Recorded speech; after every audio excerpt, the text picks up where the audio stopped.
Hello and welcome to Versus Live. I'm Ross Merritt. And I'm Corey Baumeister. And we've got Justin in the booth. Say what's up, Justin. What's up, Justin? Justin will be taking all of your questions, comments, concerns, and burns in the chat. Make sure to tag at Star City Games so he can see them and send his favorites over to us. Innistrad Midnight Hunt is here. We've been playing a ton of Standard over the last couple of weeks, and now it is time to delve into the older formats and see what this set has for them. We're going to be starting with the favorite, that is Modern. Fan favorite. Yep. Gotta love it. And when it comes to Modern and Innistrad Midnight Hunt, there's one card that is getting all the hype, and that card is Faithful Mending. Faithless Looting, of course, was essentially the best card in Modern for about a year or two there. Yep.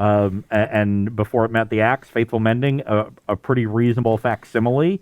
And we'll see if it costing 2 mana is a big deal. It being in awkward colors, I think looting being red was really important for it. But definitely, there's a clear potential there, and we want to test it out. So I'm going to be playing 3 different shells, potentially, for Faithful Mending. Corey's going to be playing some of the top decks in the rest of the Modern metagame. Whoa.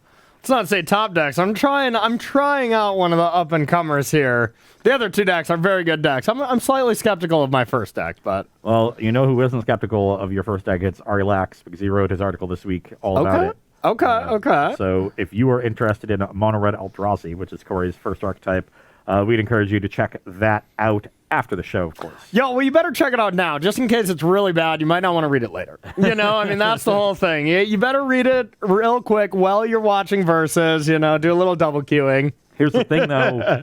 we already know it's going to look bad because you're playing against Dredge, and I don't lose on Versus Live when I play Dredge. I think that's honestly just true. I don't know if I've ever beaten you playing a Dredge deck. You just always get so lucky. You're like, ooh, 5 Creeping Chills. Excellent. How about 7? Yeah. So when it comes to Modern, are there really any other cards that are making an impact besides like Memory Deluge?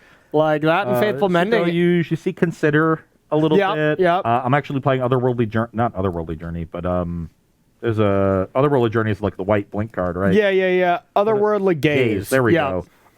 In Dredge as well as another enabler. So there's a couple of cards poking around here and there, but Faithful Mending is certainly the all-star. The number one, yeah. And honestly, that's what it should be, y'all. That's what it should be, chat, is Modern should be affected with some minor cards that give some upgrades, some new ways to attack the metagame instead of just like, okay, these make new decks in Modern. Like, that's fine every once in a while when a card like really interacts well, but like the Velky Cascade stuff, when it just completely breaks it, that's not what you want from a set. So I think this is healthy for Modern. Yeah, definitely. This is right around the power level that I'm hoping for, and hopefully Faithful Mending can make positive impacts on the metagame without being too broken. But also, hopefully, Dredge is busted because that's fun.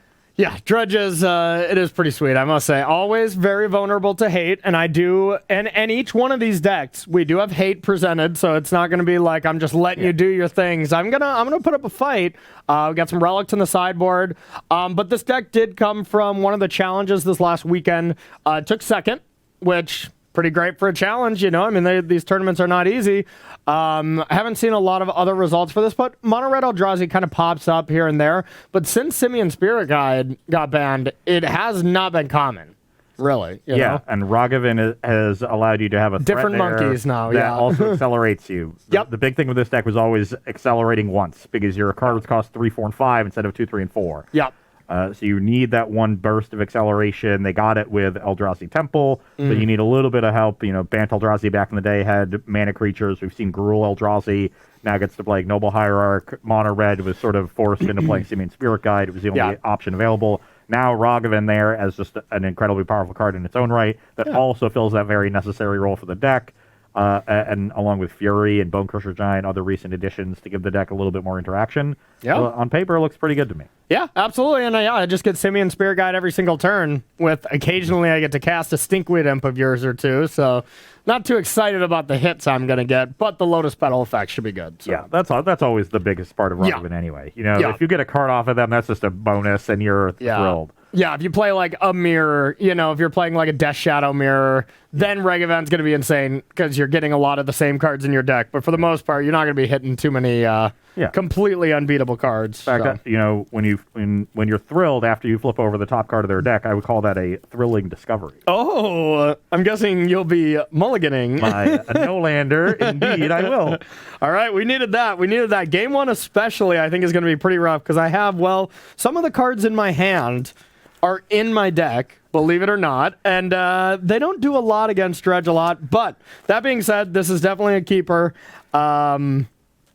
It's just, I don't have the highest hopes for it, but I could see this hand putting together a win if we can get some mulligans on you.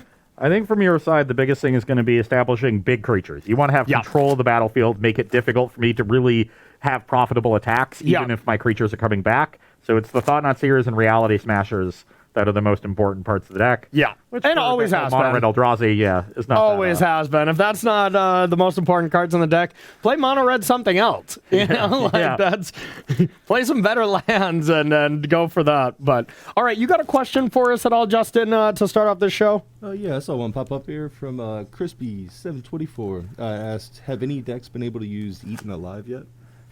Eaten Alive? That's already been in the set, right? Just Bone Splinter. Bone Shards. Bone Shards, yeah. Yeah, so Bone Shards just seems significantly better with the option to discard as opposed to the option to pay 4 mana. There is Eaten Alive does exile, whereas Bone Shards destroys. So unless there's a huge difference in needing to exile, I would rather play Bone Shards. And honestly, there's already a Bone Shards with no downside, and it's instant speed, and it's Unholy Heat. Card's the best removal spell we've ever seen. I feel at least next to like Swords of Plowshare. It is one of the best removal spells. Delirium's very easy to enable, and having to give away resources like that is not great unless you're in kind of a sacrifice shell that you actively want to be giving away stuff. So until we see a deck like that, I wouldn't imagine Eaten Alive would see too much play. But good question. Makes good sense. Yep. I will. Want to just mull straight to 3, just save some steps, or? Oh, that was...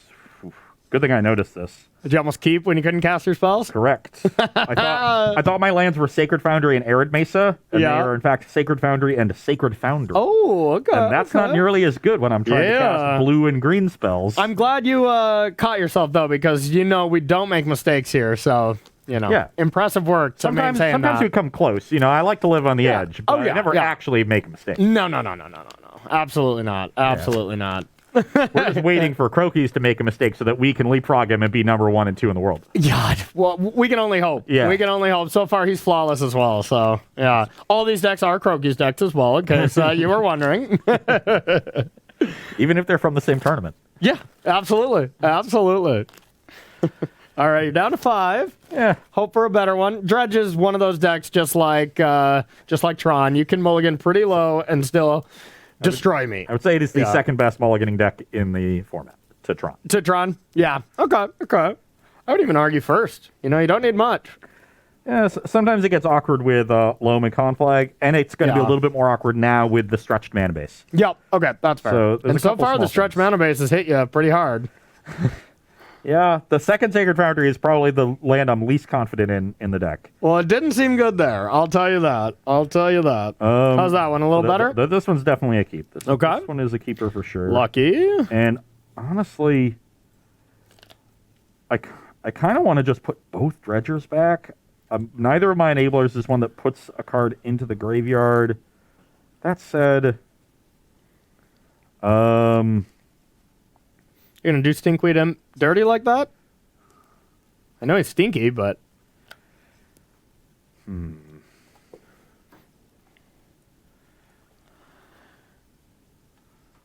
Classic Ross, tanking on the first decision. Yeah, no, I'm going to keep one of the Dredgers. The question is which land I want to put back. Okay. I suggest Sacred Foundry. I can keep both of my fetch lands. Makes it better for Loam, but it could be a little bit awkward if I don't find a third land. Okay. I still think I'd rather have multiple fetch lands. All right, bring it on. Keeping multiple fetch lands is going to keep my graveyard stocked for Oxen. Okay. Keep it stocked with lands for Loam. Guessing you're going to 17? Yes, I will certainly be going to 17. Okay. I'm going to get a Steam Vents, and I'm going Okay. to play a Shriek Horn. Okay. Shriekhorn's here. Then I will pass the turn. All right. Well, I have the best start I can have, so your go. Okay, in your second main phase, I will Shriek Horn myself. Okay.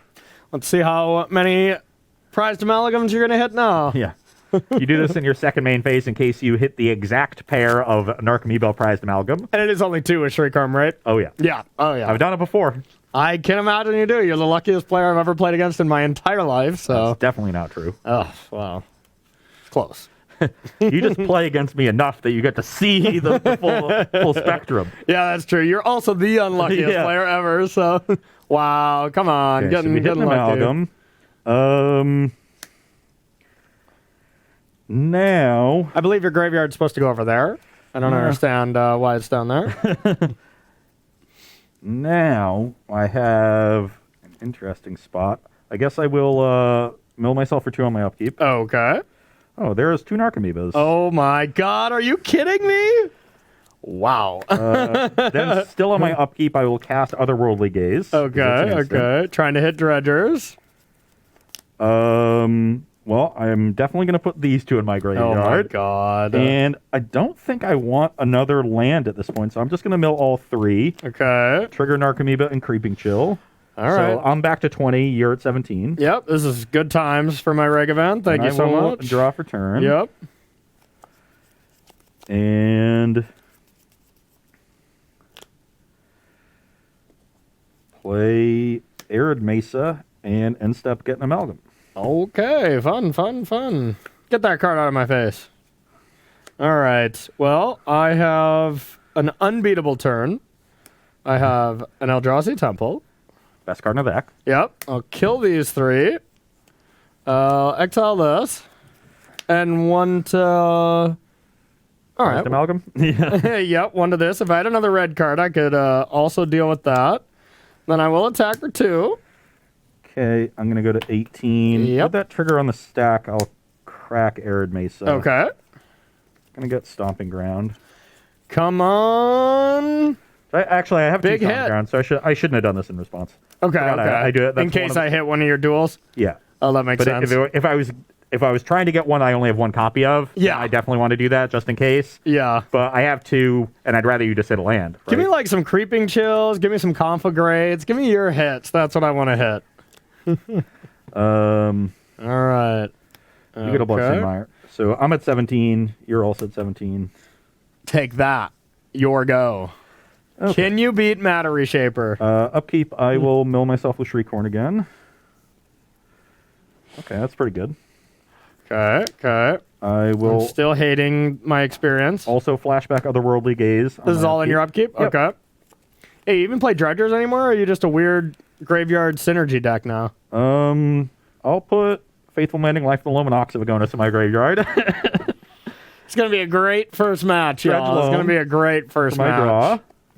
draw. Hit a Creeping Chill. I'll chill you. Oh, sweet. 14 to 20. 14, 20, sure. And then I will think I would rather leave the Amalgam back as a blocker for Ragavan. So I'll just play Gemstone Mine. That returns Bloodghast. End step, I get an Amalgam. All right. You're up. Fun. Having a great time over here. I'll draw a magic card.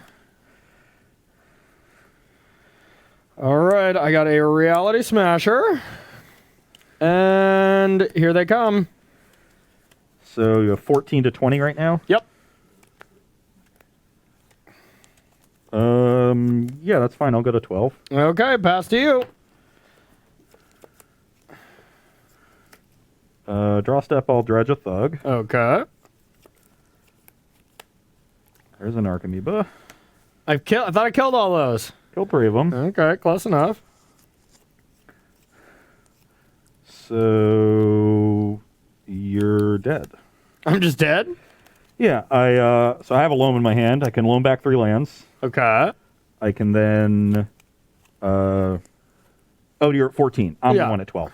Okay. Yeah. No, I was misreading it. Okay, let's not necessarily do I don't that even then. know how you could kill me, though. I With just Ox? Is there not a conflict in here somewhere? No, yeah. No Oh, I conflagrate. thought I had a conflict. Okay. Nope. I'm sorry. I thought I had a conflict. Wow. thought just you a were s- 12 and I had a conflict. I always assume There's you a lot have of it all as multiple well, things. so Yeah. I'm with you. Okay then. So I have two options. I can ox or I can mending. I think ox just seems better. Okay. I can also loam before oxing and get another land drop here. Either way, I'm in trouble. Yeah. So what am I worried about? You could have a second reality smasher. And then I would need to but I'm gonna have two blockers, so that's fine. So that doesn't kill me. I guess, and you would need a land smasher, which means you can't pitch evoke a fury as well. You're Yeah, a card nope. short of doing all of that. Nope. That would be scary. Yeah, so I think we just get in for 8. NBA Jam. Okay, I will take it. Brings you to 6. Yep. And then I do want to loam. Okay.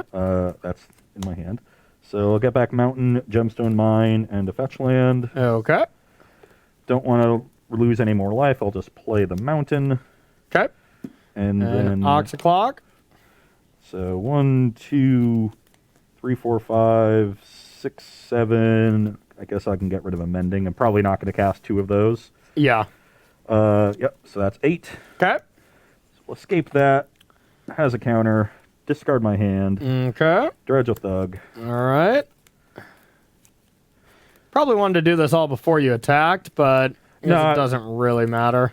No. Yeah, I I only guess have one not really. Bloodghast in the deck, so That's that would fair. be the one concern. But I wanted to make sure this, in case you wanted to protect your life total and block, then Sure, my sure. loam Okay, yep, you're right, would you're bring right. it back. Though you'd be under 10, so it would be have haste anyway. I'm in trouble anyways. Let's dredge a loam next. It's only one fewer card, but it can be beneficial to have a loam in hand. Okay. And hit Imp on the third one. Perfect. All right, they're stinky. Oh, not another chill. Another chill is quite nice. Yeah, chill probably So locks you're it at up. 3, I'm at 15. Yep. Still no conflicts, and I'll pass the turn. All right, all right. Well, all on top. Huh. 20 cards left in my library.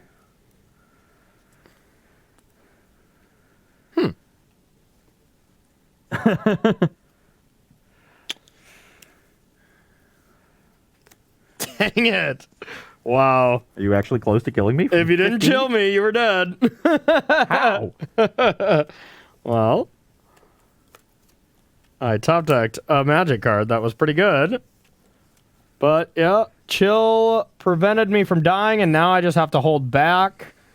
And just playing defense here is going to be pretty brutal. But yeah.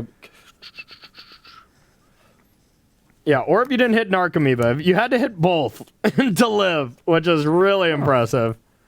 Could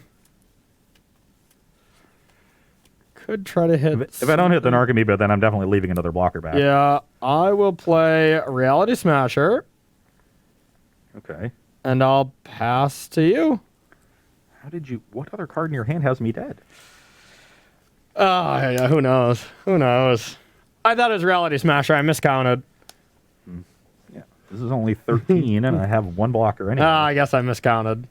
There must be something. I don't know what Corey's talking about. But I will dredge a Thug on my draw step. Okay. And I see 4 blockers, so they can't just straight up kill you. Yay! I get to live. Not necessarily. Yeah, I get to have a chance to live. Because you can just mending, right? I can Mending, And you even get to gain life with that, which is pretty brutal. but what I really want to do is try to hit Conflagrate. So I guess you have more odds to do that with an otherworldly journey, right? You just see one more card. yeah, I don't, so I don't have a land in hand because I loamed before the Ox last turn. Yep. So you know my hand is just all dredgers. Mm-hmm. And if I'm Mending, if I'm Mending, I can't Conflagrate. So, but if I Otherworldly Journey, I can Okay. Conflagrate afterwards. But then I can't Mending in case I need life. I'm at 15 though. I still don't understand what you're I thought Reality Smasher was a great draw. I thought I had you. Yeah. But I miscounted. Yeah, even with me at 12 with the one blocker, right? Yeah. I guess. No, I miscounted. Oh no, if I had hit either or, not both. Yeah, But that's what I was needed saying. one of the two. Yeah, exactly. So now now I got to think about a third Reality Smasher, right? Because that's going to be 20 coming at me, with me at 15. But I can block 9 of it, so that's not a big deal. So yeah, I don't think I really need to gain life. So let's just try to kill you. Okay, yeah, that sounds right. I will flashback an Otherworldly Gaze. Mm-hmm. And I hit the Creeping Chill to kill. All right. Had to. One away, because I could have I took your Ox and then attack, but the Narcomoeba was a blocker, yeah. Obligator would do it. Okay, gotta think about Obligator. I didn't miscount. I just didn't want you to play around it. Yeah. Well, I was surprised I was in that, but yeah, I had just, turn 3 Reality Smasher, turn 4 Reality Smasher, or Obligator, but I would have just killed you on turn 4 if you didn't hit either Chill or Narcomoeba. So honestly, I was more impressed than I thought I'd be at the beginning of the game.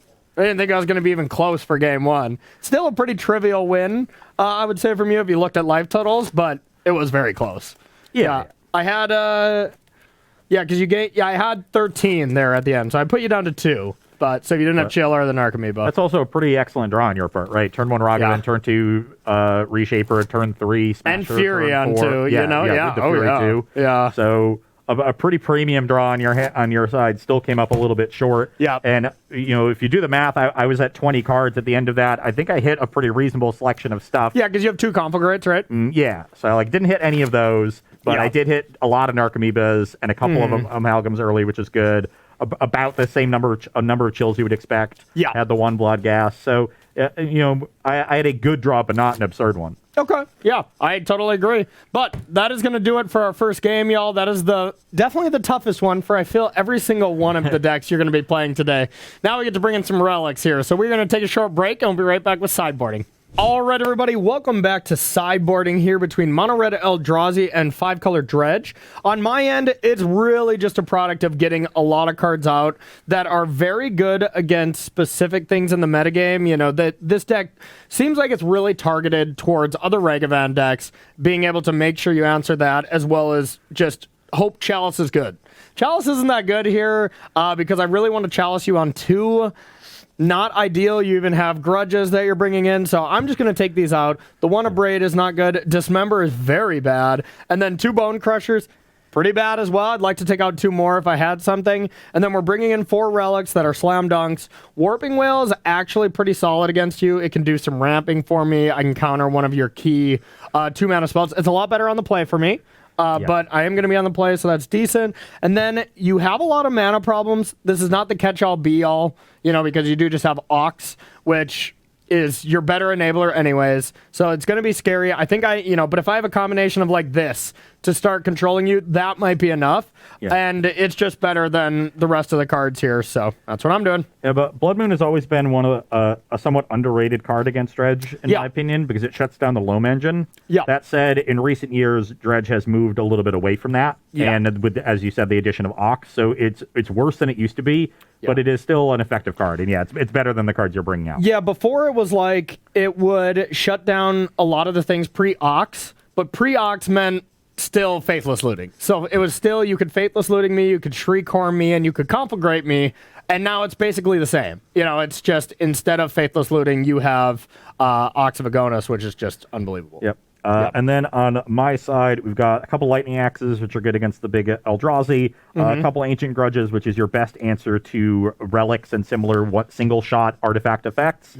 You just kind of slow Dredge, and you can hit a grudge and force them to pop the relic early, or you just have to beat the relic by offering them a little bit of value and making sure that you can keep going. So I don't trying the endings, huh? Yeah, you don't need to overload on answers to cards like Relic. The cards that you need to answer are the Grafdigger's Cages, Rest in Pieces, Leyline of the Voids. That makes sense. Relics, you can just dredge them, throw a couple threats away. That's an ambitious answer to Leyline of the Void, I must say. Yeah, my sideboard is definitely not geared to beat specifically Leyline of the Void. But they're not around anywhere. Yeah. They're never. Great word score. So, yeah. And then I've got one Gemstone Caverns. With all the 2-mana enablers, this has become a popular sideboard card when you're on the draw, just to get to Cathartic on 1. Although I'm not playing Cathartic, but Faithful Mending or Thrilling Discovery. I just call this another Cathartic reunion. You're doing great words, too. We should run a word show. The deck just has, it just has a lot of 2-mana enablers. Yeah, so they all do the exact same thing, essentially. Yeah. And having a popular land in the deck is really nice. So when it's in your opening hand, it's great. The second Sacred Foundry is an easy cut for that. Shriekhorn is an easy cut for Lightning Axe. The other two cards are I'm less sure of. The Forgotten Cave, I think, is just less necessary in this post-Otherworldly Gaze Faithful Mending build that just has so much play from its graveyard. Okay. So I'm not really going to run out of things to do. And the Forgotten Cave, I think, is one of the slowest, ways that you can keep the engine churning. It's really forgettable. It really is. And then I'm still trimming one Thrilling Discovery. I essentially have cut 3 enablers, bringing in 2. I think Discovery is the worst one. It requires you have a lot of cards in your hand. Doesn't play from the graveyard like Mending does. Gets countered by Warping Whale. And everything like that. So among the 2-mana enablers, I think it's the worst one. That still leaves me with 10 enablers in the deck, which is about the minimum that I'm comfortable with, and that's not even including Lightning Axe, which is sort of half an enabler. Yep. So I'm leaving in all my dredgers, all my creatures, because those have been trimmed a little bit as the deck has required more space. I think this is going to leave me the most consistent build, even though cutting this card does seem strange. I like it. Yeah, it seems like one of the enablers that just essentially doesn't do the most. So I feel like it does get cut quite often. It does the most, but it also requires the most in order to do that. Yeah, You need to have dredgers in your hand and and a certain number of cards in your hand. And when you're mulliganing low and casting the other enablers, it can be awkward. Well, it worked well for you last game, just hitting Narcomoeba after Narcomoeba. I did have a great draw, though, to try to beat you, and it still wasn't enough. If I was on the play, I think I had you that game. Yeah. Almost assuredly, actually. Yeah. Yeah. Which is great. That's the one thing about Dredge. It used to just be on the play. If you're playing against any kind of aggro deck, you win. No matter what, but now some of the aggro decks just have big enough creatures that, just like Tarmogoyf can block some of these things. You can go over the top with some big effects. Dredge has lost some of its muster, and I mean, that's why we don't see it everywhere in the Modern Challenge. It's just a little bit slower than it used to be. It was very slow for a while, and ended up being good in Modern during a period of time when Grixis Shadow was everywhere because that deck slowed the rest of the metagame down. And so Dredge, didn't get raced as often.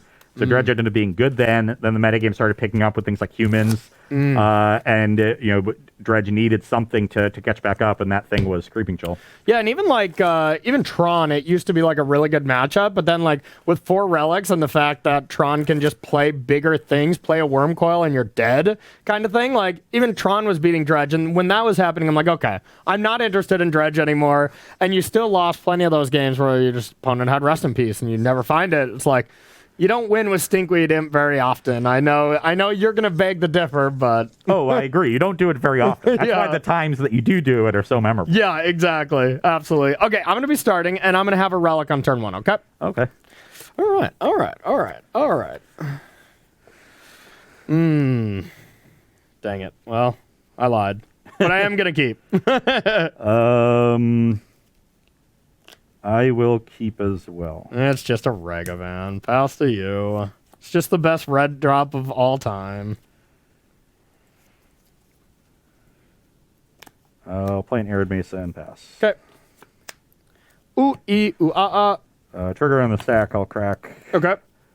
Need to get my Sacred Foundry, because now I only have 1. Yeah. So I'm at 17. It really is sacred to you at this point. You really got to make sure you have it. Right? Sure. Okay, thank you. You got a Scalding turn. All right, so you're at 18. 17. You're at 17. And I had the relic on 2, unfortunately, instead. So I'll hit you. Past you. Those were not very good draws. Good. Crack of Foothills. I'm going to go to 14. Okay. Oh, yep. 14. Okay. Got a Stomping Ground. Okay.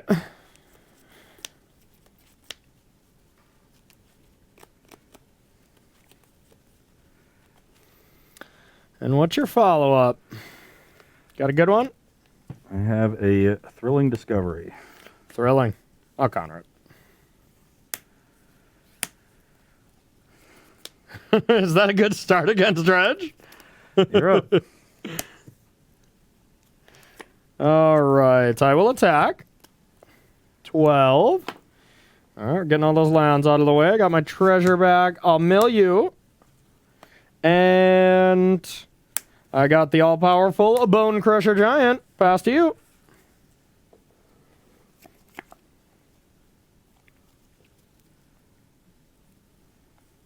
Got Relic on lock here in case things start to get a little dicey, but I'm going to try to be as patient as possible. I will loan back this Foothills. You got it, buddy. You got it. I will play Wooded Foothills. Okay. Pass the turn. All right. One tap. Yeah. My hand was not great. It's possible I should have mulliganed, but just the one enabler and a couple lands. I Some have bad cards in it. an Eldrazi Obligator. They're coming in. I'm going to go to 3. Okay, trigger. And for good measure, I'll take 3 and play another Relic. You're dead. You're at 17. I'll target you with Relic. Yeah, I'm dead. Okay. Is that what you want against? And I did have Relic for 1, but unfortunately on the play, Regavan's just better. Yeah. All right. Let's do that again. That was pretty fun. Yeah, maybe I'll throw mulligan in my hand. Yeah. What were you going to do to that? I mean, unless you had Lightning Axe for Regavan, I think that was step 1. Yeah. But like outside of that, I don't think you're even beating a Bone Crusher Giant when I have 2 Relics going. I'm going to be very patient about when to sack them. I'm going to sack them whenever you're going to actually bring something back. And what are you going to do? I can win that game. Okay. Sure. What I needed was a more explosive draw to force the first relic to get popped. Yeah. And then you only have 1 relic, which doesn't control the graveyard by itself all that well. Yeah. And then, I think you're right. I think if I go on turn 1 Lightning Axe, discarding a Dredger, dredge into some good things, maybe force an early pop, or at least have something on the battlefield, I can grind through 2 relics. Yeah, that's fair. But you didn't. So, you got any questions for us? I'm not saying it would be easy. Yeah, it's not going to be an easy one. I'm just saying it's possible. Yeah. Hey, I'm just happy I won a game so far, so I'm in. I'm going to get this Gemstone Caverns out of my deck when I'm on the play. Okay. Good call. Yeah, I do have a question here for you. What do you got? So, do you think with the main enablers being 2 converted mana cost, do you think Triomes and Dredge will be used to help with it becoming more 5 color? It's interesting. Oh, and that was from It's Comma. Sorry. About Okay, cool. And normally I would say never, because you do have 1-mana enablers that you want to cast. But you do have a lot more 2s now. Yeah. The one thing that actually intrigues me about that, I guess 2 things. One is, black is sort of the afterthought color, even though, you can cast your Stinkweed Imps, can be relevant. Yeah. You got some sideboard cards like Some Thoughtseize and stuff, yeah. But that's less concerning. It's more of a 4-color deck. And you often just want to have 2 lands in your opening hand, because that's low mana, and so then that'll get you other land drops that you need, right? And Triomes let you have 4 colors of mana across 2 lands. Yeah. Which you can't really do with 3 lands in this deck, unless you play a non-mountain land, which I don't really want to do when you have Oxes and Conflagrates still. Yeah. So I think I have seen lists that play like 1 Hallowed Fountain, though that's awkward. They weren't playing Faithful Mending. So, you can get Stomping Ground Hallowed Fountain and have all 4 colors at that point. In my case, when you're playing Faithful Mending, I guess you would probably want to play either a Temple Garden or you don't want to have red-white because you have a red-white card, and you don't want to have blue-white. So you have to have green-white. Yeah, so it would be Temple Garden Steam Vents would be the ideal. So maybe... Yeah. But you obviously just then play all Arid Maces and Wooded Foothills. Yeah. That can find the 1 Temple Garden. But a Triome lets you do that while still having, the density of extra density of red mana. Yeah. I can see like 1. 1 Jeskai or 1 Ketri.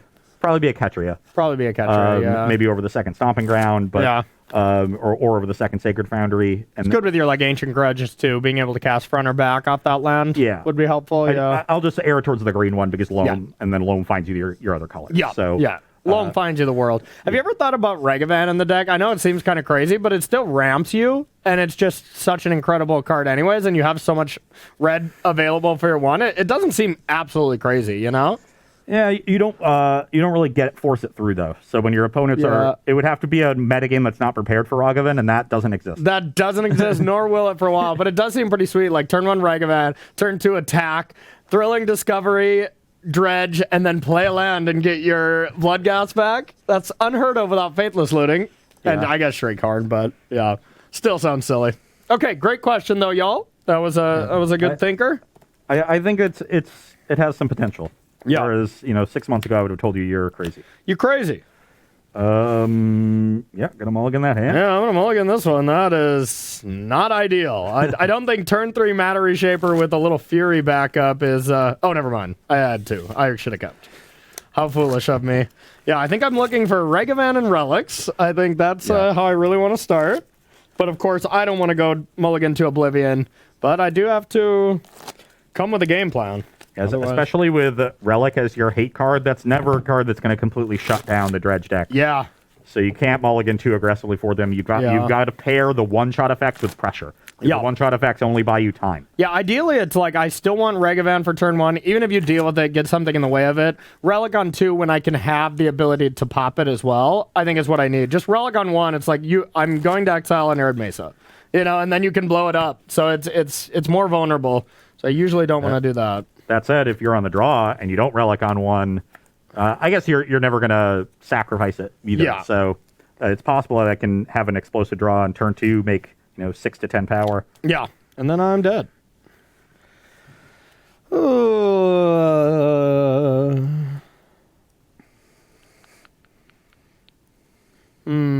How's yours looking? Not good. Okay. This has got to be mulligan. I can cast Otherworldly Gaze, and that can dig for a second land potentially. Yeah. But then I'm just slow going off with this Conflagrate, and if you just have a Relic, I'm dead. I think I'm going to actually put Warping Whale on the bottom, though, even though it is a card that has text against you. On the draw, I think it's close to unplayable. So we're gonna try this. Trying it. Puts a Relic, or puts a Warping on the bottom. Wonder what that means. You're not supposed to hear me.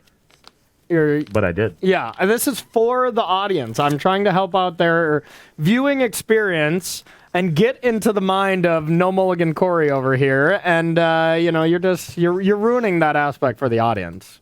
I don't care. I'm here for the marbles. Okay. I think Ross has lost his marbles, Justin. Yeah, I'm a little disappointed too. I'm here for the learning. Exactly. God. Some co-hosts are really selfish around here, Justin. You'll get to know that around here, and I appreciate the heads up. Yeah, no problem, buddy. I got you. All right, what are you down to? Like 3 by now? This is 5. Okay. Yeah, I think this has to be a keep. Okay. On 5, obviously putting these 2 Narcomoebas on the bottom of my deck. Yeah, your deck mulligans pretty well in the sense where you have so many cards you want to throw away. All right, bring it on. I have a Wood of Foothills and a Pass of the Turn. All right, I am going to take 3 points of damage and play Ragavan. What do you want from me? My deck's Ragavan deck. Actually, it's really not, but I'm here for it. I'm also going to take 3. I'm going to get a Steam Vents. Okay. This Foothills, and I'm going to cast Otherworldly Gaze on your end step. Okay. That's better than Lightning Axe. You're going to play your blue cantrip, right? That card cantrips, right? Right? It basically does in this deck. Yeah, that's true. It's actually recall. Yeah. Okay. Take a peek. And 3 Creeping Chills. Take 9. You can put 1 on top, right, if you want. Well, I can put as many on top. Yeah. Yep. Okay. So some number go in the graveyard, the rest go on top in any order. Okay. I'm going to put Golgari Thug and Thrilling Discovery in the graveyard. Okay. And leave that one on top. Okay. I will not be dredging because I need this land. Okay. And I will make white mana and cast Faithful Mending. Okay. No Narcomoeba. You gain 2, you draw 2. So you're going to go to 20. You're going to go to 19, right? Oh my God, what is that? I will discard Amalgam Thug to the Mending. Okay. So I'll go to 19 from that. Then I'll go to 25. You'll go to 11, and I'll Oh, get because you're this- double chilling me? Yeah. Yeah, you'll go to I'll 25. also get this Narcomoeba I just go to 11, right? to 11, yeah. Okay. And then end step, I'll get this Amalgam. Oh, fun. Is that it? Yeah, you're up. Okay. Cool. Cool. Yeah, that was fine. Had a great time. A fun time was had by all. Yeah. Okay. Well, I guess I will get furious and kill these. I'll attack. I go to 23. 23. Okay, cool. And I will put this on Eldrazi. Got him. Your go. Turn 2 Matter Reshaper the good old-fashioned way. You have 2 cards in hand? Yep. Feeling good. Yeah, let's Dredge's Thug. Okay. Nothing really of note. All 4 Faithful Mendings now in the graveyard. Okay. And you probably don't have a land. Mm. Oh, you might, I guess. And the real question is, do I could conflagrate here and just kill Corey's 2 creatures. They're pretty good creatures. You have 2 in hand. 2 in hand. Or I can cast this Loam in my hand and start trying to make some land drops. I would take 1 hit from these, but I would set up for a much bigger conflagrate next turn. I have to imagine if... And I feel like it leaves you less vulnerable to a top-decked Relic. It's pretty clear I don't have Relic, and if I Yeah. top-deck and you conflagrate me, you're dead. Yeah, it doesn't leave me with much, though, because Yeah. my hand is pretty bad. But you at least have lands, right? Yeah. But, yeah. I mean, it's already going to be very good if I were to get that. But. Yes. I'm going to side with the Loam play. It looks Okay. like I just have exactly 3 lands. Oh, that's a thrilling discovery. I only have 2 lands. Oh, excellent. I don't know. For some reason, I thought that was a fetch land. You're just I see how you're so good at Dredge. You just mental magic your Yeah. cards. I see how it No, is. let's rebuy the thrilling discovery. Cast that Yeah, next turn. yeah. Yeah, only 2 lands. That's actually... Maybe I have to...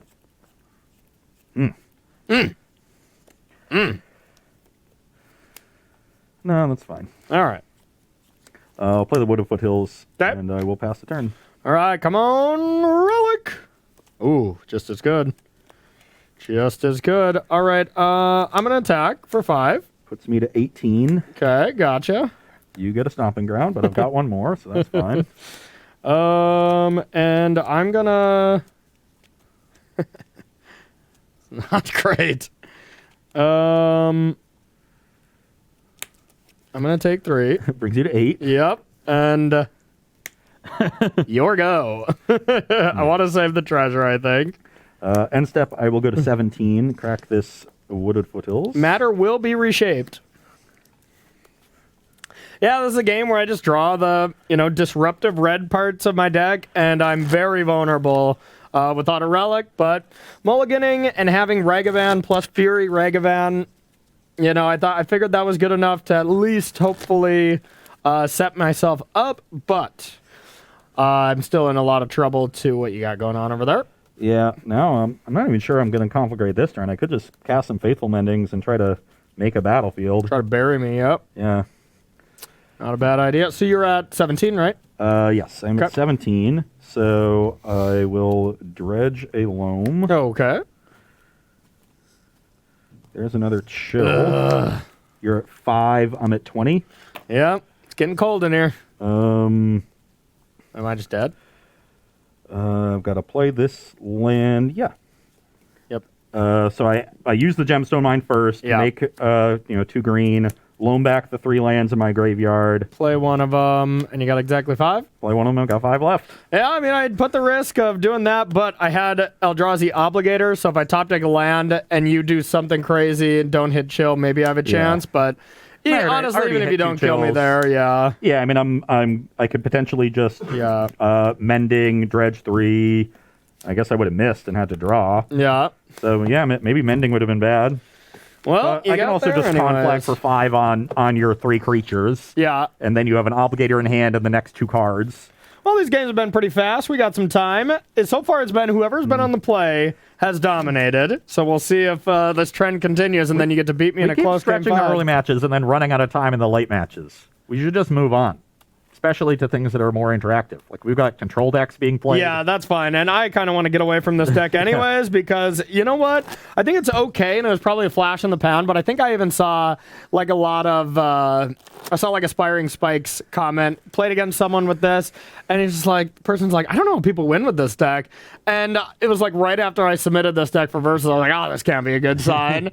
But it makes sense that it's just Ragavan and Chalice can do some carrying, and if those are good, it's going to be insane. And if they're not, I bet this deck is going to have a lot of polarizing matchups, is what I was trying to say. Yeah, I mean, but it was kind of impressive there, actually. Yeah, to me, I think the deck is actually pretty good. Yeah. It's just not.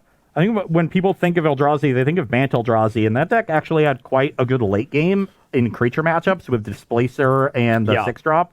Whose name escapes me, but this red version of the deck is very aggressive. Yeah, so you got to play it like that and just be aggressive with it. Yeah, and I think one of the benefits is those Eldrazi match up pretty well against Lightning Bolt and Prismatic Ending. That's true. There's not a lot of pushes, there's not a lot of paths around, so the Eldrazi line up well against the removal that's being played. I think Fury is just a good magic card. Yeah, but that you still have Chalice, so you're not completely dead there. Yeah. And you have Graveyard Hate that you can shut down, and if you shut into Delirium, it's worse than Bolt. So I don't know. I kind of think the deck is pretty good.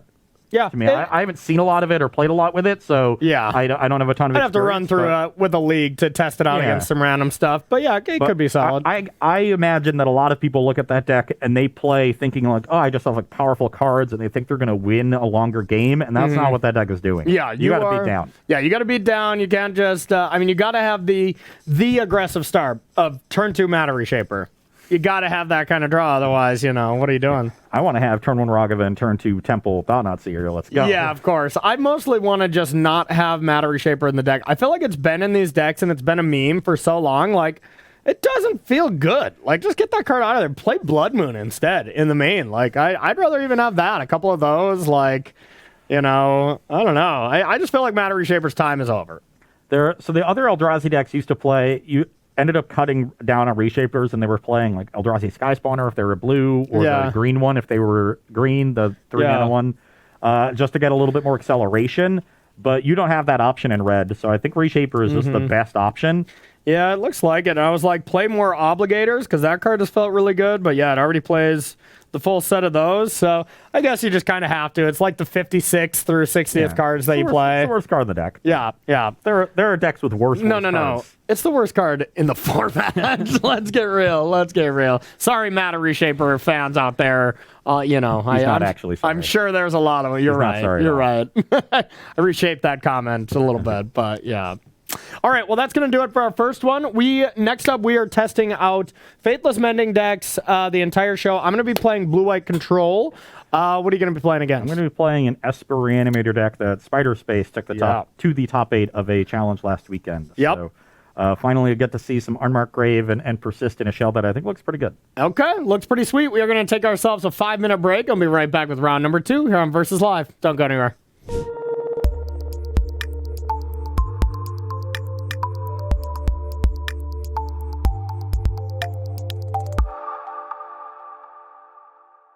All right, everybody, welcome back to Versus Live. My name is Corey Baumeister. And I'm Ross Mary. And we got Justin in the booth. Say, Dredge sucks, Justin. Dredge sucks, Justin. That's just a lie. I agree. He gets lucky every time, Justin. You're right. How are you going to make me do this? Oh, God. All right, Justin will be taking all your questions, comments, concerns, and the burns in the chat. So make sure to tag at Star City Games, and he will get his favorite one sent over to us. We have explored a lot with Innistrad Midnight Hunt as far as standard goes. We've pretty much now leaving that into your hands, and we're going to... It was actually an Ixalan mechanic. Oh, it was. Okay, thank you for that tidbit. Appreciate that a lot. Added a lot to the broadcast. Now we're going to let you cast all these standard cards, and then we're going to come knocking on that door here in a couple weeks. But for now, we're revisiting our favorite format, and that's Modern, and we're revisiting Ross's favorite decks, which are all graveyard decks. So this guy's like a kid in a candy store on this kind of show. He gets to play just 3 really cool graveyard-centric decks. And I've been playing some decks that are popular in the format. I'm playing Blue-White Control this round, played Mono Red Eldrazi first round, and I'm actually playing my last deck the deck that I'm going to be playing in a Modern 1K, even my exact list. So if you're maybe playing a Modern tournament yourself this weekend and then want to do some copying, that's what I would be recommending. I still like it a lot. I'll give you a spoiler. It's some Grixis Dress Down Death Shadow. Still a big fan of the deck. But I wanted to test it up against... Probably the reason why we're doing this show is Aspiring Spike, which is most Modern shows, but has built the Jeskai Phoenix deck, which is kind of catapulting all these other Faithful Mending, Faithful or Faithless? Faithful Mending decks. Had it right the first time. Faithless, Looting, and Faithful Mending. That's right, right. We brought the faith in, absolutely. Yeah. So that's kind of catapulted the other decks that you've been trying. I don't think people have really tried Dredge much, right? Like, you just built that list? Yeah, I built that one myself. I've seen some Dredge lists from, like, league data, and they're playing otherworldly games, but they're not playing Faithful Mending, which seems weird to me. Yeah. You're going to the point of adding significant blue to your deck. I would rather play Faithful Mending than more Cathartic Reunions. Yeah. And just get all of that graveyard action going. And I ended up being impressed by that deck. I even had more gas left over than I needed in almost every single game. Yeah. That tells me that I could probably cut an enabler. Not the first game. You needed every inch of fuel to not die. That's for sure. I mean, as far as enablers. Yeah. Like a plethora. You were never running out as much as your deck allowed. Yeah. You might have to be a Yorion deck soon just to make sure you can dredge more. Let's go. Attack with amalgams. Yorion, blink them out. Checks out. Don't threaten me with a good time. Absolutely. Now we're on the same wavelength. Yeah. So, but yeah, I'm going to be playing Azorius Control. Seems like people have gone away from Jeskai Control, which I think Nassif was really popularizing. These decks just look a little bit cleaner, a little bit more focused on the metagame. Now that the metagame is narrowing because Innistrad Midnight Hunt has not revolutionized it, and so the decks have remained the same, and now they're kind of honing in on the best decks. I think we're going to see Modern get smaller essentially for a little bit, and then once it's so small that like these control decks are playing this style of Magic where they're focused on 3 decks, then it's going to break wide open again, and then it'll condense again, kind of thing. Yeah, I think what happened was the Jeskai decks popped up at a time when Ragavan DRC decks were everywhere. Yeah. And you saw like Rakdos variants with Dothy Voidwalkers. Yep. Now you're seeing Jund variants with Tarmogoyf. Or you're seeing more Izzet variants with Murktide Regent. So the red removal has gotten a little bit worse. And they were playing either Lightning Bolt, Unholy Heat, or Fire Ice in the Jeskai lists. Now you see the Azorius list. They still have Prismatic Ending, which is the one you really want. But you also have a couple Solitudes. You have, they both have really good sweepers. But Solitude is the really big one that's harder to play in Jeskai. But it gives you enough removal, and the blue-white deck is just a little bit more stable going along and a little bit better equipped to deal with, Tron, because your mana base it makes it easier to play Field of Ruins or Spreading Seas, and the other sort of bigger decks in the metagame. So I think that as the metagame has evolved to adapt to beat the Ragavan DRC decks, at least to some extent, the control decks have evolved to be a little bit better against the decks that are trying to prey on Ragavan DRC decks. Yeah, and then still being good. And then still being good against them. Like, we're not going over the top like Wall of Omens, Fire Ice, which are insanely good against DRC, but you still just have 4 Prismatic Endings. Like, that card is still just unbelievable. That's just the core. Having such a flexible removal spell that is also cheap, is a control deck's dream. Yeah, exactly. And you still have a Triumph, I think, to get it up to 3. You have to get there should be a Ragavan. Yeah, exactly. So, if there isn't, I would put one in, because that is nice. There's sometimes you just need to deal with the Teferi. And for Engineered Explosives as well, which is such a common cyber card for those decks. Shall we battle? Well, I'm going to explain my deck. Oh, you're playing a deck too? Yeah. Okay, go. I'm playing, as I said before, I needed the break, some coffee anyways. Esper Reanimator. This was Spider Space's deck. I think I misspoke on Tuesday's show and cited Mana Symbol. 2 streamers I do watch a fair bit of, so first mistake you've ever made. Easy for me to confuse them. But this was a Spider Space deck known for playing a lot of Death and Taxes, but has been branching out a lot in Modern and build some cool decks. And this deck looks great to me. I don't think you can be a dedicated Reanimator deck because you're not fast enough. It's not like the old Goryo's Gristlebrand decks that could kill you on turn 2. Yep. These decks are, sort of doing it for value. Archon of Cruelty, even if they have an answer, is going to guarantee some value so you can keep playing the game. Yep. And so it's just Persist, Unmarked Grave, Archon of Cruelty. I've got the 1 Sarah's Emissary, which can be really good in certain matchups as a tutor target. 1 on Burial Rites to Unmarked Grave if I need the reanimation spell. And then otherwise, it's kind of a control deck. It's Okay. Thoughtseize, it's Prismatic Ending, it's Teferi, it's Counterspell, and it's Disruption Suite. So a really wide array of different pieces of disruption. You got Cool. removal, discard, counterspells, and a permanent-based disruption that can play a long game. So it's sort of it's a control deck with the Reanimator part of it as its finish. Okay. So I don't need to reanimate on turn 3 all the time. I don't need to go all in, but it makes me way less vulnerable to Rest in Peace. I've got main deck answers to it, and I can, sit there and bide my time and set up, Archon after Archon after Archon, and eventually one of them sticks and wins the game. That's fair. And you can hardcast them. yeah, and those style of decks are usually very tough to sideboard against. Because Yeah. you're like, okay, I'm gonna go all in for this combo, and then you're like, okay, Teferi, and it's like, oh, I'm dead. Yeah, just bring in a control planeswalker. I'll play a Yeah. Jace the Mind Sculptor. And Yeah, seems rough. But you were victorious, so I'm going to start this one off. And I will keep my hand. I will keep as well. All right, I have a... let's go with a Glacial Fortress, and I'll pass to you. I will crack a Strand and get a Watery Grave and then Thoughtseize. So I'm going to end up at 15. Boo! I had the Rest in Peace. Ladies and gentlemen, Boo! we got it. I was definitely going to jam that, believe it or not. My hand's still decent otherwise, but I assume that's what you're taking. I will indeed take the Rest in Peace. Okay. And you're done? We'll pass the turn. All right. All right. I'll chalice on one. Pass to you.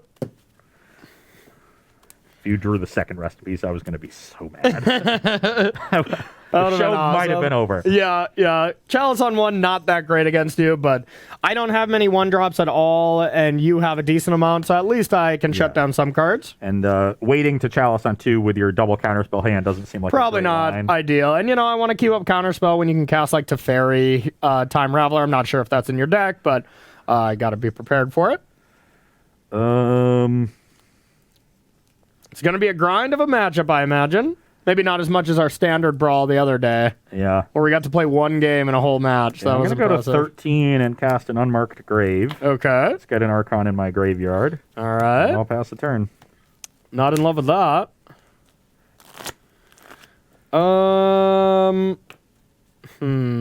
Let me see this. Or a Planeswalker discard. So, all right. So that's pretty dangerous. And the way to bring it back, I'm sorry, was what again? Is Persist. Persist. And that is an instant? No, Persist. They're both sorceries. They're both sorceries. They'll come Okay. back with a -1/-1 counter on it. Gotcha. All right. Land go.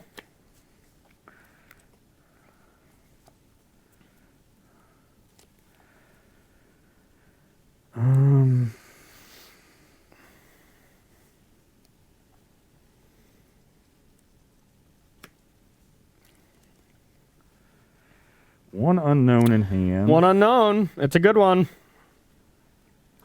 It's a good one. I'm just going to trade for one of these counter spells. Okay. So you're going to... I'm going to get a basic. Going to go to 12. I will counter that. Let's get an island. Okay. And pass the turn. Untap. Draw. Yeah, good time for you to cast that before I could possibly go to Fairy, untap counterspell. I'm going to get a basic swamp, actually. Okay. I'll play a land and I'll pass to you. I just have to protect against the Archon. I'm in my other Rest in Peace waiting room. That plus counterspell backup I think would be pretty solid.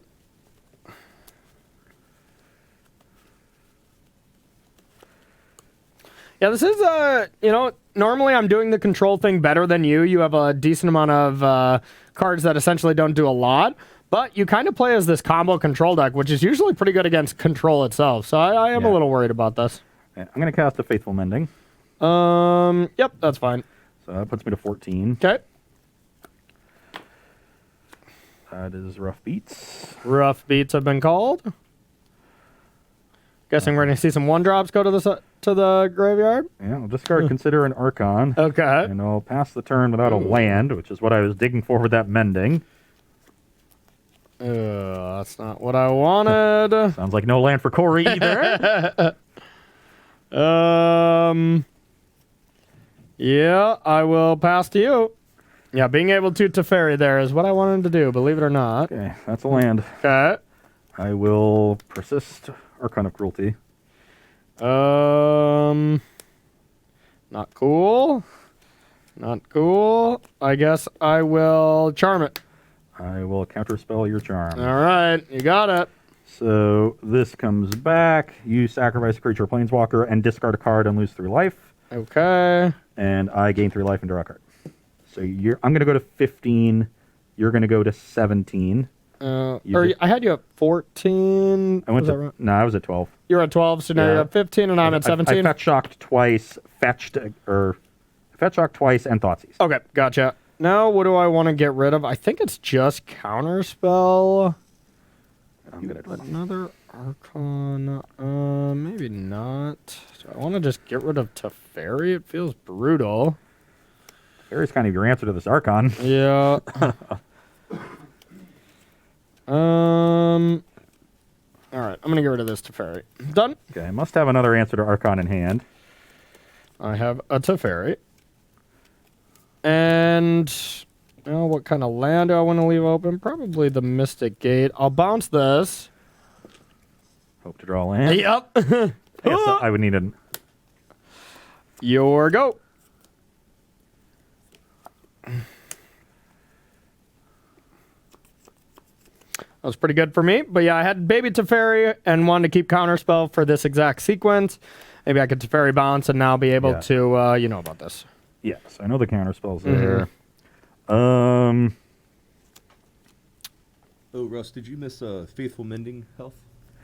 Oh, yeah, I should have gained 2 off that. So I should be at 17. Yeah, I told you I was right. Yeah.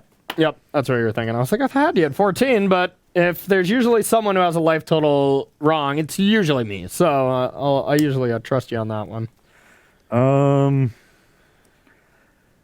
Well, once again, in a little bit of an awkward spot. Yep.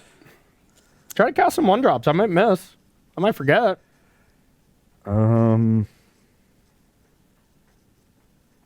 Nice thing is if you're ever just like, I don't know what to do, at least you have Faithful Mending.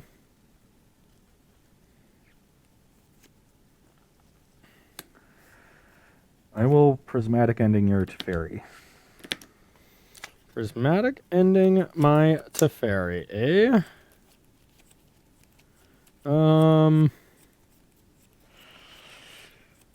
It's annoying. That is annoying, but I don't think I can really counter that, so you got it. Okay, pass the turn. All right, I'll sack this. Brings you to 16. Yep.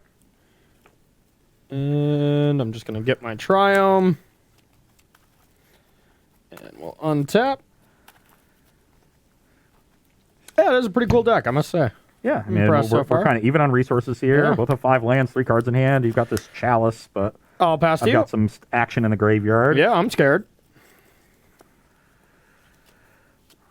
You have 2 in hand? Yep. Yeah, I'll play Teferi.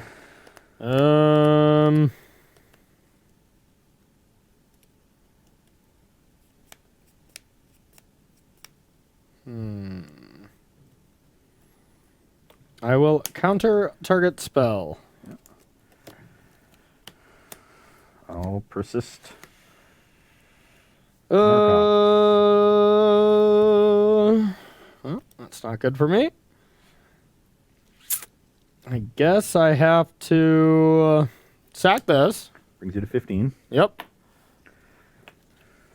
And Corey knows the last card in my hand is another Archon, which I'm Yeah. a mana away from just casting. 2 mana away, right? It's an 8-drop. Oh, I thought it was a 7-drop. Yeah. Okay, 2 mana away. Whatever. Okay, and I have a Shark Typhoon. I have to think what to do with it. I suppose I just have to cycle it for 0. Otherwise, I just have to sack the creature anyways. Yeah. So, yeah. Counterspell. Okay, resolved. Okay, you discard your card. And I'll draw a card. Okay. And you lose 3 to 12. I gain 3 to 20. Yep. And I'll pass the turn. This is stupid. Go. Or wait, I have a Kihira. Okay. But I guess I don't want to... I can't play it, right? Because you just... Is it when it attacks, too? Oh, yeah. Ugh. You can hold the land and then have a card in your hand, but you don't want it to be Yeah, anyway. I'll just keep it. Keep it in exile.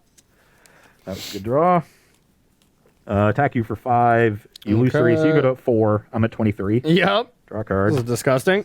Yeah, I'll pass the turn with a counterspell in my hand, so I guess I should play this land because I can play another Archon. But can you beat a Flooded Strand? All right, you win. Yeah, I mean, I had hate. I had some counter spells, and just every time that I had a chance to use the counter spells, you just had the other play. You know, like either...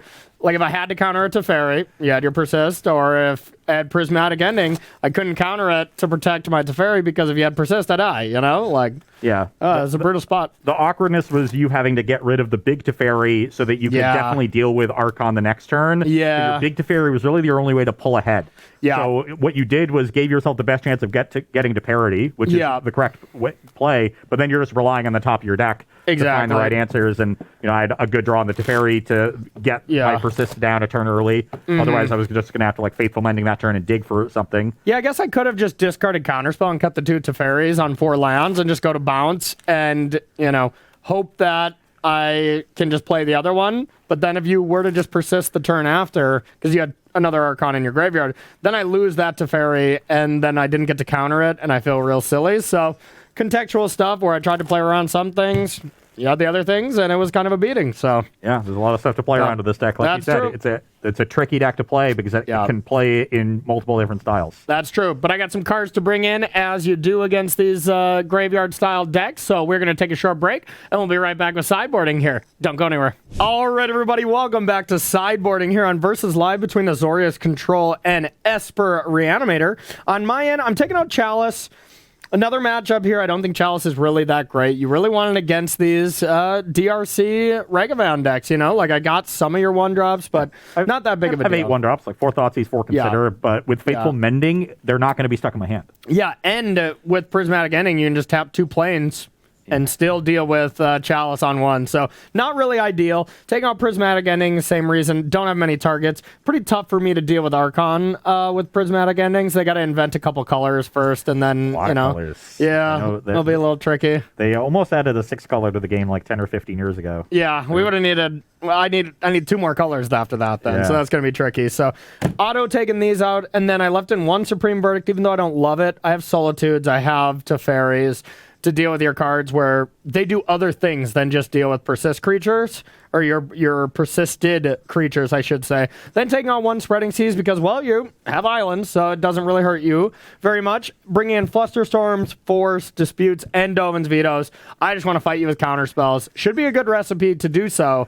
Kind of wish I had some more forces, to be honest. Yeah, that would probably be the best one. Dovin's Veto, also great, and then the really cheap ones. So a scary sideboard, especially since I don't have much going on here. Just a couple Flusterstorms. The Sarah's Emissary is not really for this matchup. I thought about both of the other targets here. I kind of wonder if the Terastodon is good. You just like blow up lands, give me 3/3s kind of thing? Well, I blow up my own stuff. That way, you need I basically force you to have a verdict, right? Yeah. I just make a bunch of 3/3s on if you're bringing that in, I'll bring in my other verdict. Or I can hit a bunch of Planeswalkers, right? Yeah. So if I had 2 things of yours, a Planeswalker, or like 2 Teferis, and then one of my lands, you've got 2 3/3s, I have a 9/9 and a 3/3. Yeah. And I've dealt with a bunch of stuff. It might be better than Emissary. Void Winnower also, stops Corey from casting Counterspell and Verdict, but doesn't stop either Teferi or Solitude. Yeah, that's not good enough. I'm going to try the Terastodon. All right. I don't know what else I want to bring out. I almost want to bring out just a Consider. I'd consider it. All right, I gotta stay somewhat prepared because that is scary. That's one way I can't really beat it. So I'm going to take out a Shark for a Verdict. Yeah, let's try the 1 Terastodon as a tutor target, and just trim and Consider because I like all the other cards in my deck.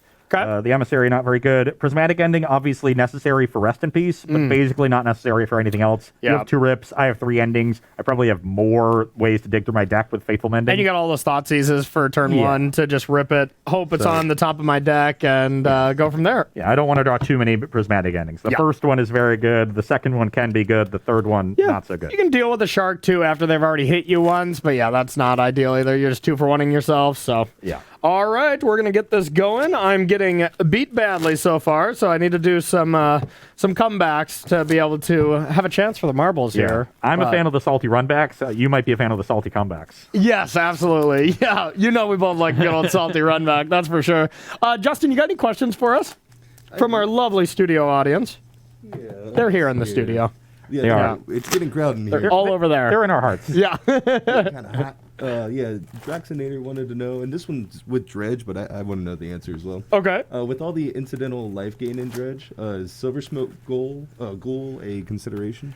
So We've tried it. If you had any other card that also gained 3 life instead of them all gaining 2, Faithful Yeah. Mending and Thrilling Discovery, then I would say yes. Yeah. You need, back when people were trying to play that card in Dredge, they were playing like 1 or 2 Smiting Helix that you could just mill into and just Yeah. cast it, kill something or go upstairs and get back your ghouls. But the problem is, if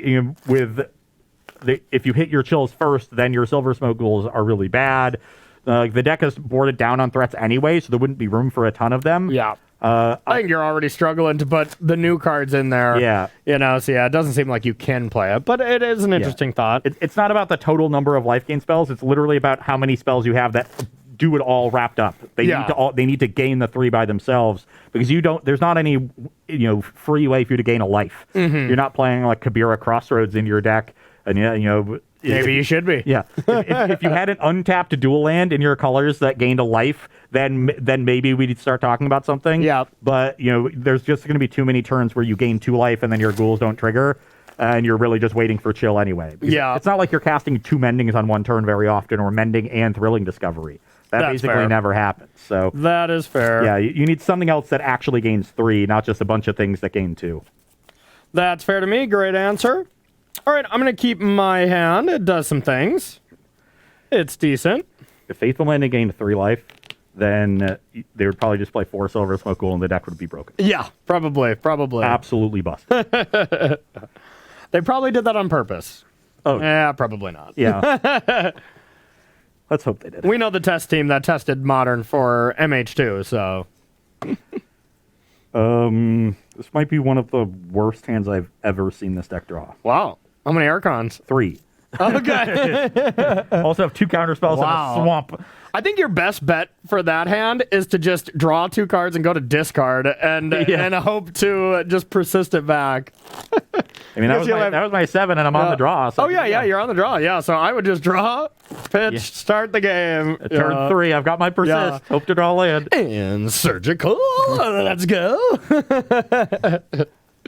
If both this and the Phoenix deck pick up, then Surgical Extraction will be a very good I mean, I have the next deck I'm going to play in my 1K. I have added 1, and I'm considering adding a second for these decks to respect them because I don't think it'd be a particularly good matchup. In replace, I have 1 Dragon's Claw right now on the sideboard to try to fight Burn, which sounds kind of ridiculous, but if you ever played against Burn with Death Shadow, it's not easy. But Dragon's Claw with a bunch of your own red removal, it then becomes very easy. I can believe that. Yep. How's your hand? This one is very keepable. Okay. Put back the unnecessary one. Past you. Okay. I will play River of Tears. I play my land, so it taps for black. Okay. And I will Thoughtseize you. All right. I have cards. I